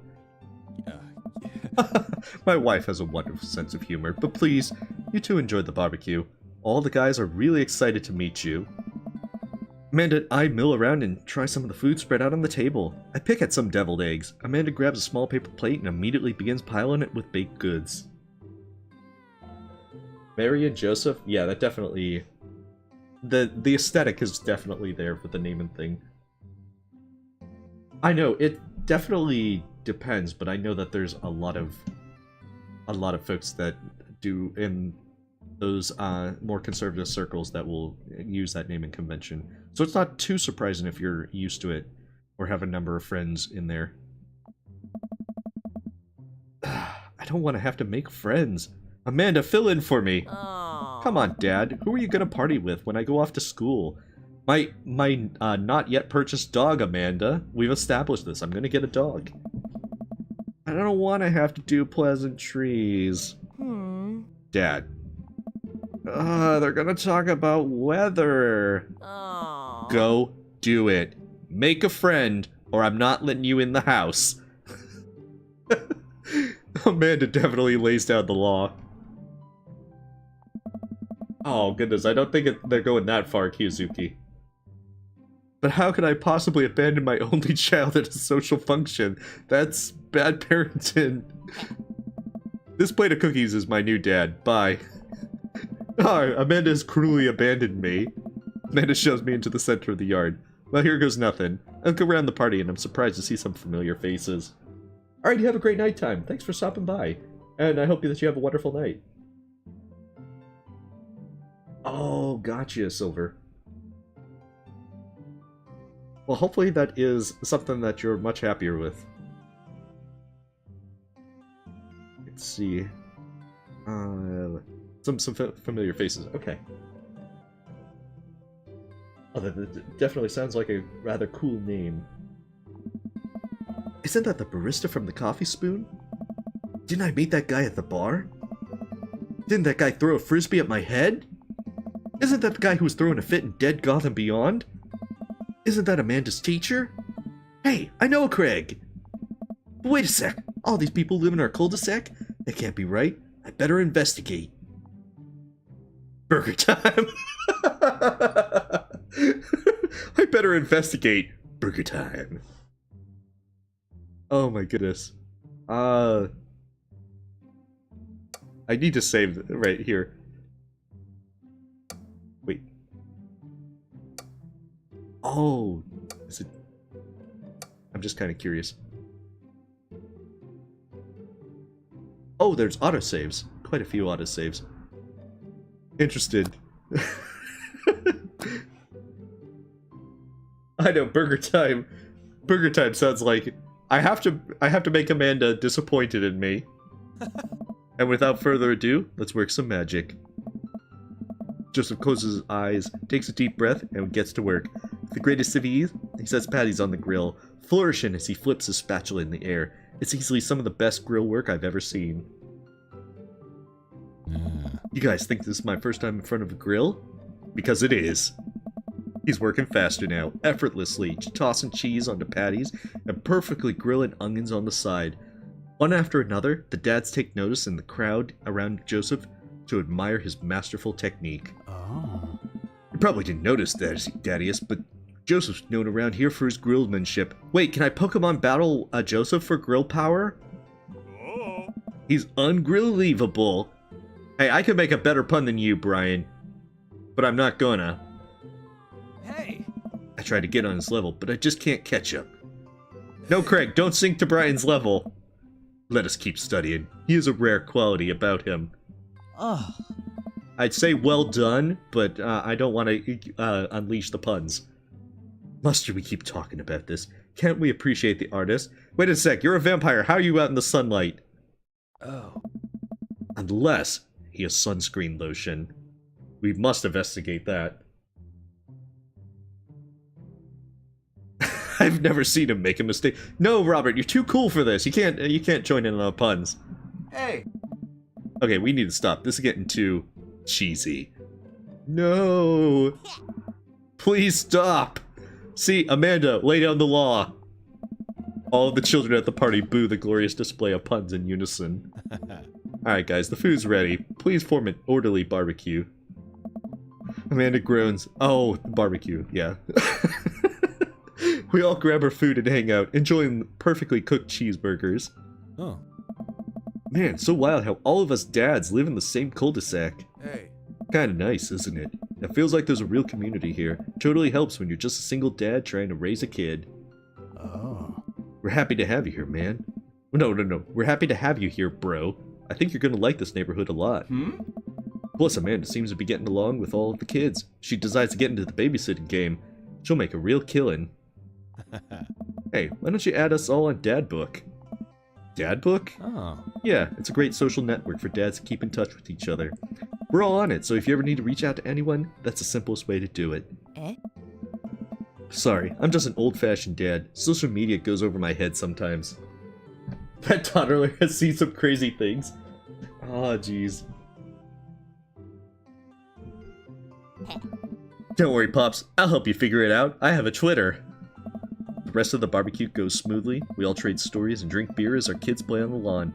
Amanda breaks up a fight between Carmencita and those weird twins. I think they wanted her soul. That seems about right. Amanda and I welcome to the neighborhood. Oh my goodness. I think this is just the intro. Amanda and I walk back to our place as the sun sets over the neighborhood. Pretty fun party, don't you think? I mean, I got a burger in me. I wish I could be playing Paranormal Ice Road Truckers. I feel like this is gonna be the cool thing. I see, Amanda, I'm cool, I'm hip, I got a burger in me. Sweetie, if I can impart any word of wisdom, sort of wisdom upon you right now, and not that this was a bad situation, but if you're ever in an uncomfortable situation, always look for the silver lining. The silver lining gets you through to the other side. We ate rockin' birds today, and it was good. Amen. Well, hey, at least you met some other cool dads. She'll hit them up on Dadbook. Maybe I will, if I ever figure out how social media works. I have a good feeling about this place. Me too, Dad. Yeah, I think I might actually stop soonish, because I have to actually get up a little bit early tomorrow. I get in about 2 hours early. I'll probably go a little bit further, but what I might do is, I was actually not sure about what I was going to stream next Sunday night, so I might actually try and continue this so I can finish at least a route. I hate to start things and then not stop them. That's kind of like one of those little pet peeves. Oh, it's 4.5 hours. Oh, goodness. Maybe I shouldn't have done Hatoful Boyfriend at that rate. Okay, we're going to go a little bit further with this, but then I'm going to have to stop early so that way I can be up early for tomorrow, and because I still have to get a few things done before I sleep. And then I'll probably just try to finish this, you know, finish a route, and maybe go back and try another one and such next Sunday night. Because I'm actually taking off from work Thursday through Tuesday, so I'll actually be able to stay up as late as I want on Sunday, next Sunday night. Let's see, Amanda and I arrive home with the remnants of our veggie plate. Seems Nolan was really into the cauliflower. Any big plans for this evening? Actually, yeah, I'm going out with some friends. Oh. Is that okay? Of course, just keep me posted, and be home before midnight. You got it. And be careful, no drugs and crimes. Yeah. I will. Make good choices. Of course. And call me if you need anything. Don't forget to save your game. Save early, save often. Dad, you're not gonna do the thing where you wait silently for me to come home in the living room with all the lights off, are you? Maybe? Wait. That chair actually is one of the rotating ones, so I can just have it to be like, I can be looking out the window, and then when she opens the door, I'll just wheel around slowly and be like, it's 12:05, Amanda. Why were you out so late? What? No, I've never done that. I never will do that. Okay, do you have plans tonight? My plans were kind of to eat ice cream and watch TV with Amanda, but I'll find something to do. I'm gonna throw a party, see how long I can sleep for, work on some stuff. I think Amanda will see through my bluff if I throw a party. So I'm gonna lie and say work on stuff. You know, dad stuff. Oh goodness, 12.5 hours? Oh, nice.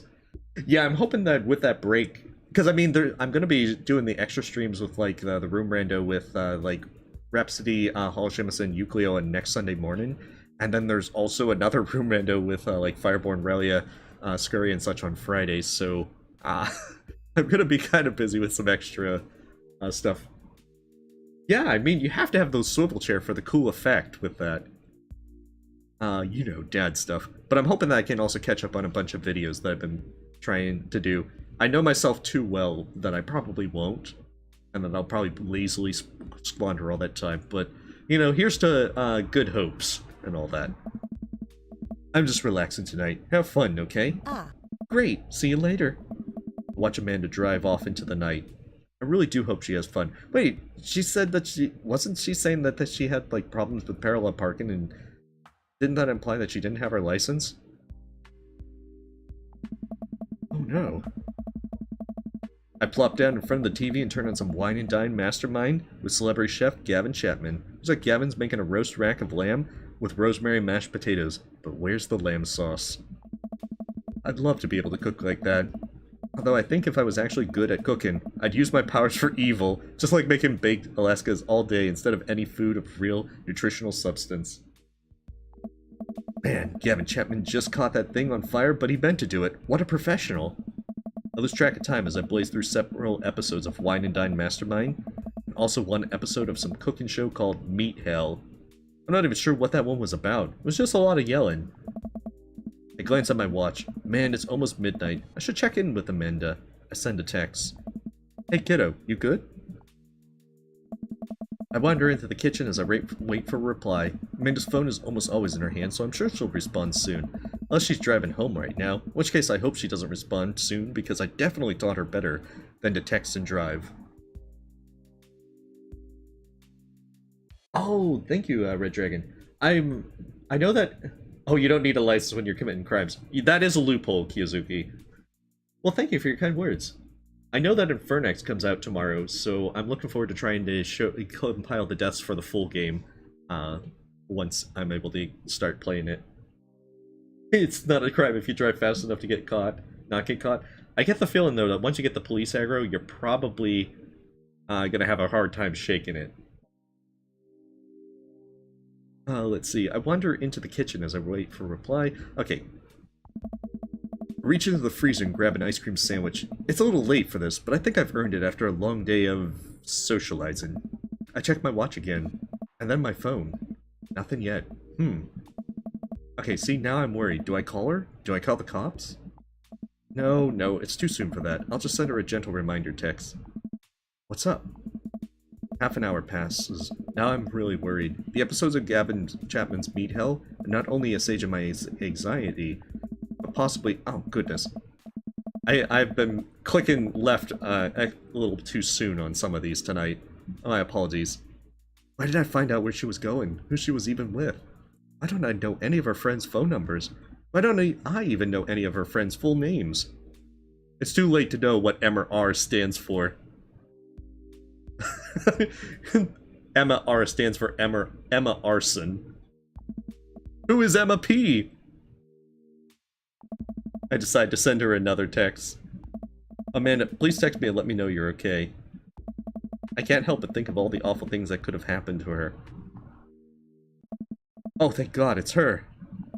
Amanda opens the door and shuffles in. Finally she's back home. I'm glad she's okay. Sup? Sweetie, thank God you're safe. Yep. But now that I know that she's safe, okay, I'm really mad. Why didn't you answer my texts? Amanda pulls her phone out of her pocket. Oh, whoops, guess I didn't see those. She starts to walk to her room. Amanda Ann? Whoa, we're pulling out the middle name now? That's how you know it's serious. If the parent pulls out the middle name card, then you know you're in trouble. Amanda, you came home an hour and a half after your curfew and you didn't respond to any of my texts. You really freaked me out. I was about to call the cops. Dad, you're seriously overreacting. You're not going to be like this when I go off to school, are you? Oh, I like your attitude. I have a right to be concerned. I get the feeling that scared is probably the closest one. Because, I mean, it does seem that you are kind of overreacting. I don't like being the parent that's like, I don't like your attitude. How dare you talk to me? I feel like 2 or 3 is probably best. But maybe 3 seems to phrase it a little bit better. Because... Okay, you weren't responding. It's just like... Oh, you're pulling out the mom card. It was just like when your mom... I have to stop myself from tearing up. What? Oh, Dad. I didn't mean to. You don't want to be the dad that's like... Do as I say or else. I don't know, maybe it's the fact that I don't have kids, so that I get the feeling that it's more the entire thing that if you're trusting them to be out past midnight, sometimes things happen. If it was like 3 or 4 in the morning, then you probably suspect that either they've crashed somewhere, And you'd hope and you'd probably call to make sure they're okay. How dare you question my authority? I sit down on the couch and put my head in my hands. I feel very tired all of a sudden. You really scared me. Just please don't do that again. Alright. I'm gonna go to bed now. Amanda closes the door to her room and I head to mine. Jeez. As I'm falling asleep, one thing she said keeps echoing in my mind. You're not gonna be like this when I go off to school, are you? Daddius will be like, there, be like, Amanda, make sure you do all your stuff. I'm like the helicopter parent. I know, and it's sometimes, stuff happens. Like, I was never really the kid that stayed out late or such. But I know sometimes things happen, and it's not always easy to send a message.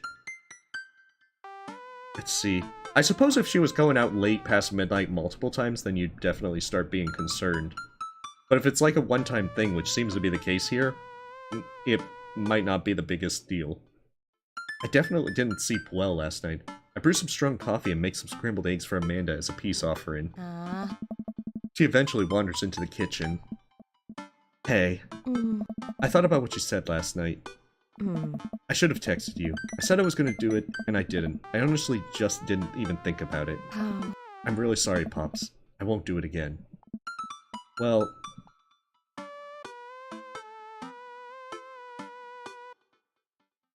yeah, I think this is... You're an adult now. I shouldn't have gotten so worked up. Team Maximus? Team Maximus. Come on, fist bump! Amanda gives me a hug. Okay, a hug is almost as good. Want some eggs? You know it. Sprinkle some cheese on them. Already did. Alright. Bless you. Amanda scarfs down the eggs in the time it takes me to wash the pan. Alright, I'm off to school. Smell you later. Wait, one more thing before you go. You're grounded. What? What's Dad Book? It's a social media platform, Dad. Duh. Wait. What? What's a social media platform? Dad, I have to go to school. Come on, Amanda. I'm an old man. I can't put together a Dad Book profile on my own. My toothpick gets in the way. That is true, Kiyozuki. Alright, I'll help you sound interesting on the internet. Amanda spends the next couple of minutes setting up my profile on Dad Book, which as it turns out is a place where dads can get together and talk about fatherhood. Dad. Alright, Pops, we gotta fill out your profile. Let's get some likes and dislikes. Oh no! On Friday night, you are most likely to polish and sort my coin collection. Netflix and grill, baby. Fall asleep watching the History Channel.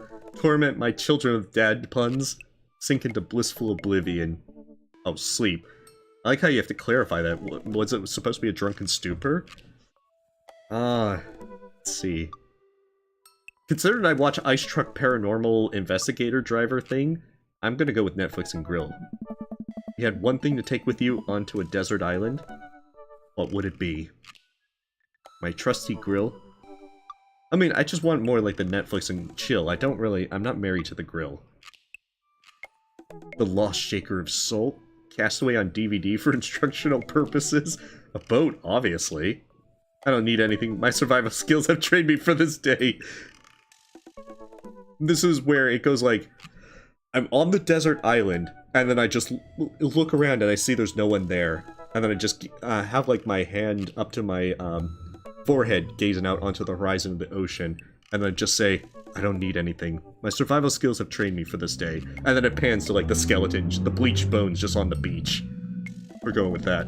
What are your turn-ons? Strong dad arms. Tennis shoes with long white socks. A well-manicured lawn. Street smarts. Top-tier grillmanship. Comfortable with crying. Let's see. Yeah, definitely the survival skills. Yeah, this is Dream Daddy, Tatsuya. Also, good morning. Yeah, I'm an old man with Goku hair and toothpick. Yeah, we did Hatoful Boyfriend first.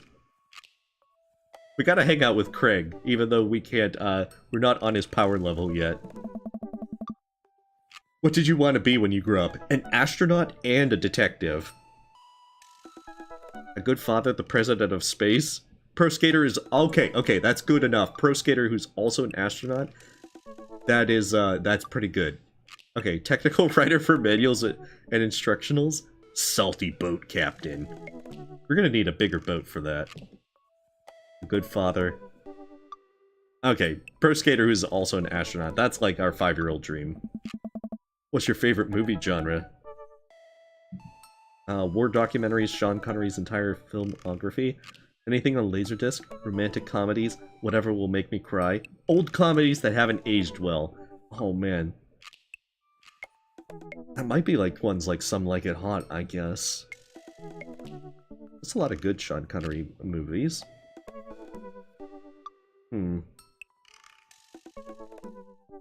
Comfortable with crying? I don't know, but we have to go with the other ones. Let's see. War documentaries. Bring it on. What's your ideal date? Let's see. Trying to geocache, but getting hopelessly lost. Arson! Oh my god, we are doing arson. Being emotionally vulnerable can't match the arson. What do you never leave home without? A sensible cardigan, my sick vape, my book of word jumbles and a pen, a cool knife. Oh, if we're gonna do arson, we need a cool knife. My crippledly low self-esteem. I frequently forget my phone, keys, and wallet at home sometimes. Well, look on the bright side. If we don't have our wallet, they can't ID us for the... Well, actually, they probably can with the fingerprints. Let's see. Actually, you're right. If we had the puzzles, we can set them on fire after we fail to finish it. So you see? Pour your emotions into arson? It's like pouring your emotions into art. But let's see. I like to think that I frequently forget my phone, keys, and wallets at home. Although the cool knife is a close second. I spend a lot of time thinking about conspiracy theories. How proud I am of my child. Potential ends of the world. Oh, because maybe we caused them? If I'll ever be able to love myself as much as I love my grill? When I can get the next cup of coffee, lawnmower modifications. Let's see. I'm going with potential's end of the world. Profile complete. See? That wasn't so bad. Yeah, that was actually kind of fun. I could totally spend all day here just looking at people's profiles. Yeah. You should message one of them. Or more than one of them. All these dads seem pretty interesting. Okay. I promise I'll make some friends. Amanda gives me a hug. Go get him, Dad. Welcome. You've got dads. Oh, cool. She's got the Dad Manda. She's got the nice mustache. Hi, Daddius. It's me, your old dear friend from way back in the day, Dad Manda. I'm delighted to see you signed up on Dadbook. They've recently added this exciting new messenger service, so you may find yourself receiving messages from other dads like myself. Take care not to miss them. Amanda, is that you? What are you doing on Dadbook? Why, Daddius, I never. We've known each other since business school. How could you possibly confuse me for your amazing and talented and easy-to-buy things for daughter? Though I am, of course, flattered. You should buy Amanda more things. I mean, Amanda is kind of like, the parent in this situation most of the time. Amanda, you know I didn't go to business school. I barely even managed to get my degree. Wait. No. Wow. I didn't say that. You never heard that. This is gold. I was a great student, I swear. I graduated at the top of my class because I worked hard and ate all my vegetables. Totally holding on to this for later. Wait, do you even remember what I majored in? I declined to comment. Cool. Perfect. Let's see. I feel like this is probably a good stopping spot. As we should probably... It's almost 11:30. So, this one will probably pick up next time. Let's see. Oh god, we gotta read these, we gotta read their profiles. Data 3, business entrepreneur, and fitness enthusiast. Juggling work, family, and fitness is a tough gig, but somebody's gotta do it. Friday night, you're most likely to get one last good cardio session in. A box of energy bars. What are your turn-ons? A sub 6-minute mile. What do you want to be when you grew up? Beer pong world champion? Okay, what's your favorite movie genre? Buddy cop movies forever. What's your ideal date? Scaling a huge, dangerous mountain for fun? Let's see, what do you never leave home without? An extra tube of energy gel? I spend a lot of time thinking about, my mild time used to be so good, what happened? Have I peaked? Okay. Avid music enthusiast, passionate coffee drinker, you can find me most days selling bean juice over at the Coffee Spoon, or hanging out at the park with my amazing daughter. Hit me up about 80s no-wave music. Yeah, we're gonna be a man dad. That'd be great. I think Dad Manda works pretty good though. Okay, we're gonna quickly go through these profiles real quick, and then that's where we're gonna stop. Friday night, you're most likely to perfect my cold brew setup, one drip at a time, baby. If I had one thing to take away onto a desert island, what would it be? Fine tunes to pass the days away. What are your turn-ons? Multi-instrumentalism? What did you want to be when you grew up? A barista, weirdly enough. What's your favorite movie genre? Shit with subtitles. What's your ideal date? We go to the animal shelter and seriously consider adopting a cat. Let's see, what do you never leave home without? My headphones, both in-ear and over-ear, just in case. I spend a lot of time thinking about, where did writing comments come into song titles come from, and where did it go? Did we all just agree that it's a bad idea? Oh, no, that's not the right one. I want to go back. Okay, Brian. Hi, I'm Brian. I spend most of my days hanging out with my awesome daughter and thinking of new ways to grill things. If you like fishing, then we'll get along. On Friday night, you're most likely to see how slowly I can cook a piece of brisket. Okay, if I had one thing on a desert island, my fishing pole. What are your turn-ons? I can't understand the steak cuts. What do you want to be when you grow up? Fireman. What's your favorite movie genre? Romantic comedies. What's your ideal date? Deck building. What do you never leave home without? My portable fishing pole.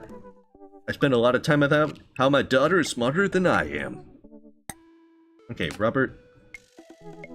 When the internet gains sentience and decides to destroy us all, they'll use this information against us, right? Okay. On a Friday night, make a deal in an alleyway, have it go bally. Who's the cop? What, Giacomo? I trusted Giacomo.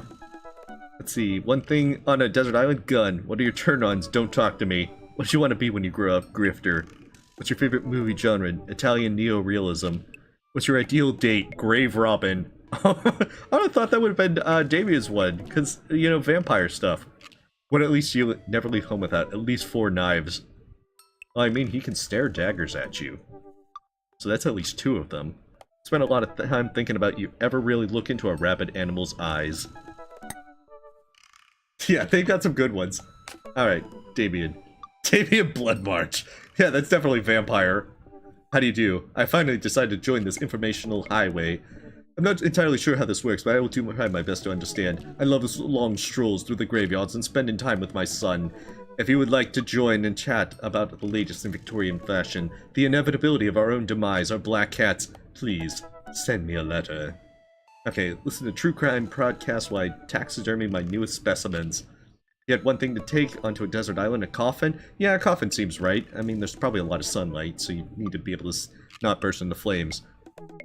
Pronouncing, bosom or bosom correctly. I see, I'm gonna get it wrong. What did you want to be when you grew up? A bat. I would have thought vampire, but I mean, vampires can turn into bats, so maybe he's fulfilling his, childhood dream. Okay, favorite movie genre? Foreign art house horror. Ideal date? It's night. We are at an industrial dark wave club in Berlin. The music drums to the beat of our hearts. What do you never leave home without? An upside down cross? I mean, how else are you gonna do things? Let's see, I spent about thinking about mortality salience. Okay, Hugo Vega, middle school teacher, high school teacher, writer of scholarly articles on 18th century literature for various esteemed publications. If you're on here to tell me that my son put a cherry bomb in your trash, I know, and I'm sorry. Oh, great. Okay, on Friday night, you brew some strong tea and paint my miniatures. Oh, so he's like the D&D enthusiast guy. You had one thing to take with you, a memory of things past by Marcel Proust. Not sure if I pronounced that right. Didn't he have, like, isn't that like a huge, huge book? What are your turn-ons? Muscles. What you want to be when you grew up? Movie star. What's your favorite movie genre? Documentaries on art history. Yeah, the taxidermy would work perfectly well. What's your ideal date? Each of us read a different book on opposite sides of the couch in comfortable silence. Maybe looking up periodically to gaze meaningfully into each other's eyes. What do you never leave home without? My glasses. Actually, I forget them at home a lot. Okay, I spend a lot of time thinking about, I worry that people who are against e-readers are more in love with the idea of books than actually reading them. Well, that's fair enough. Alright, Joseph. Voted Maple Bay's #1 youth minister for 5 years running. Living in my hometown with my beautiful wife and my 4 amazing kids. If I'm not in church, you can catch me out on the open water setting sail on the seas of adventure. I love playing guitar and crushing my kids at Candyland. Okay, lead the community in a fun mixer. The desert island, my 6th string. What are your turn-ons, my loving wife? What did you want to be when you grew up? Ship captain. What's your favorite movie genre? Feel-good movies. Let's see. What's your ideal date? Lovely night on the town with my wife? What do you never leave home without? The good book. And let's see. I can be a better man, husband, and father. Okay. That's definitely where we will pick up next time. We'll have to start seducing various dads. And then we will move on. So nonetheless, thank you guys for watching. Sorry we're not able to actually finish this one tonight, but I will try and finish this one next Sunday and see what kind of fun awaits us. But again, thank you for watching. Stay safe, stay healthy, and however you're choosing to spend your Valentine's Day, I hope you have a great time.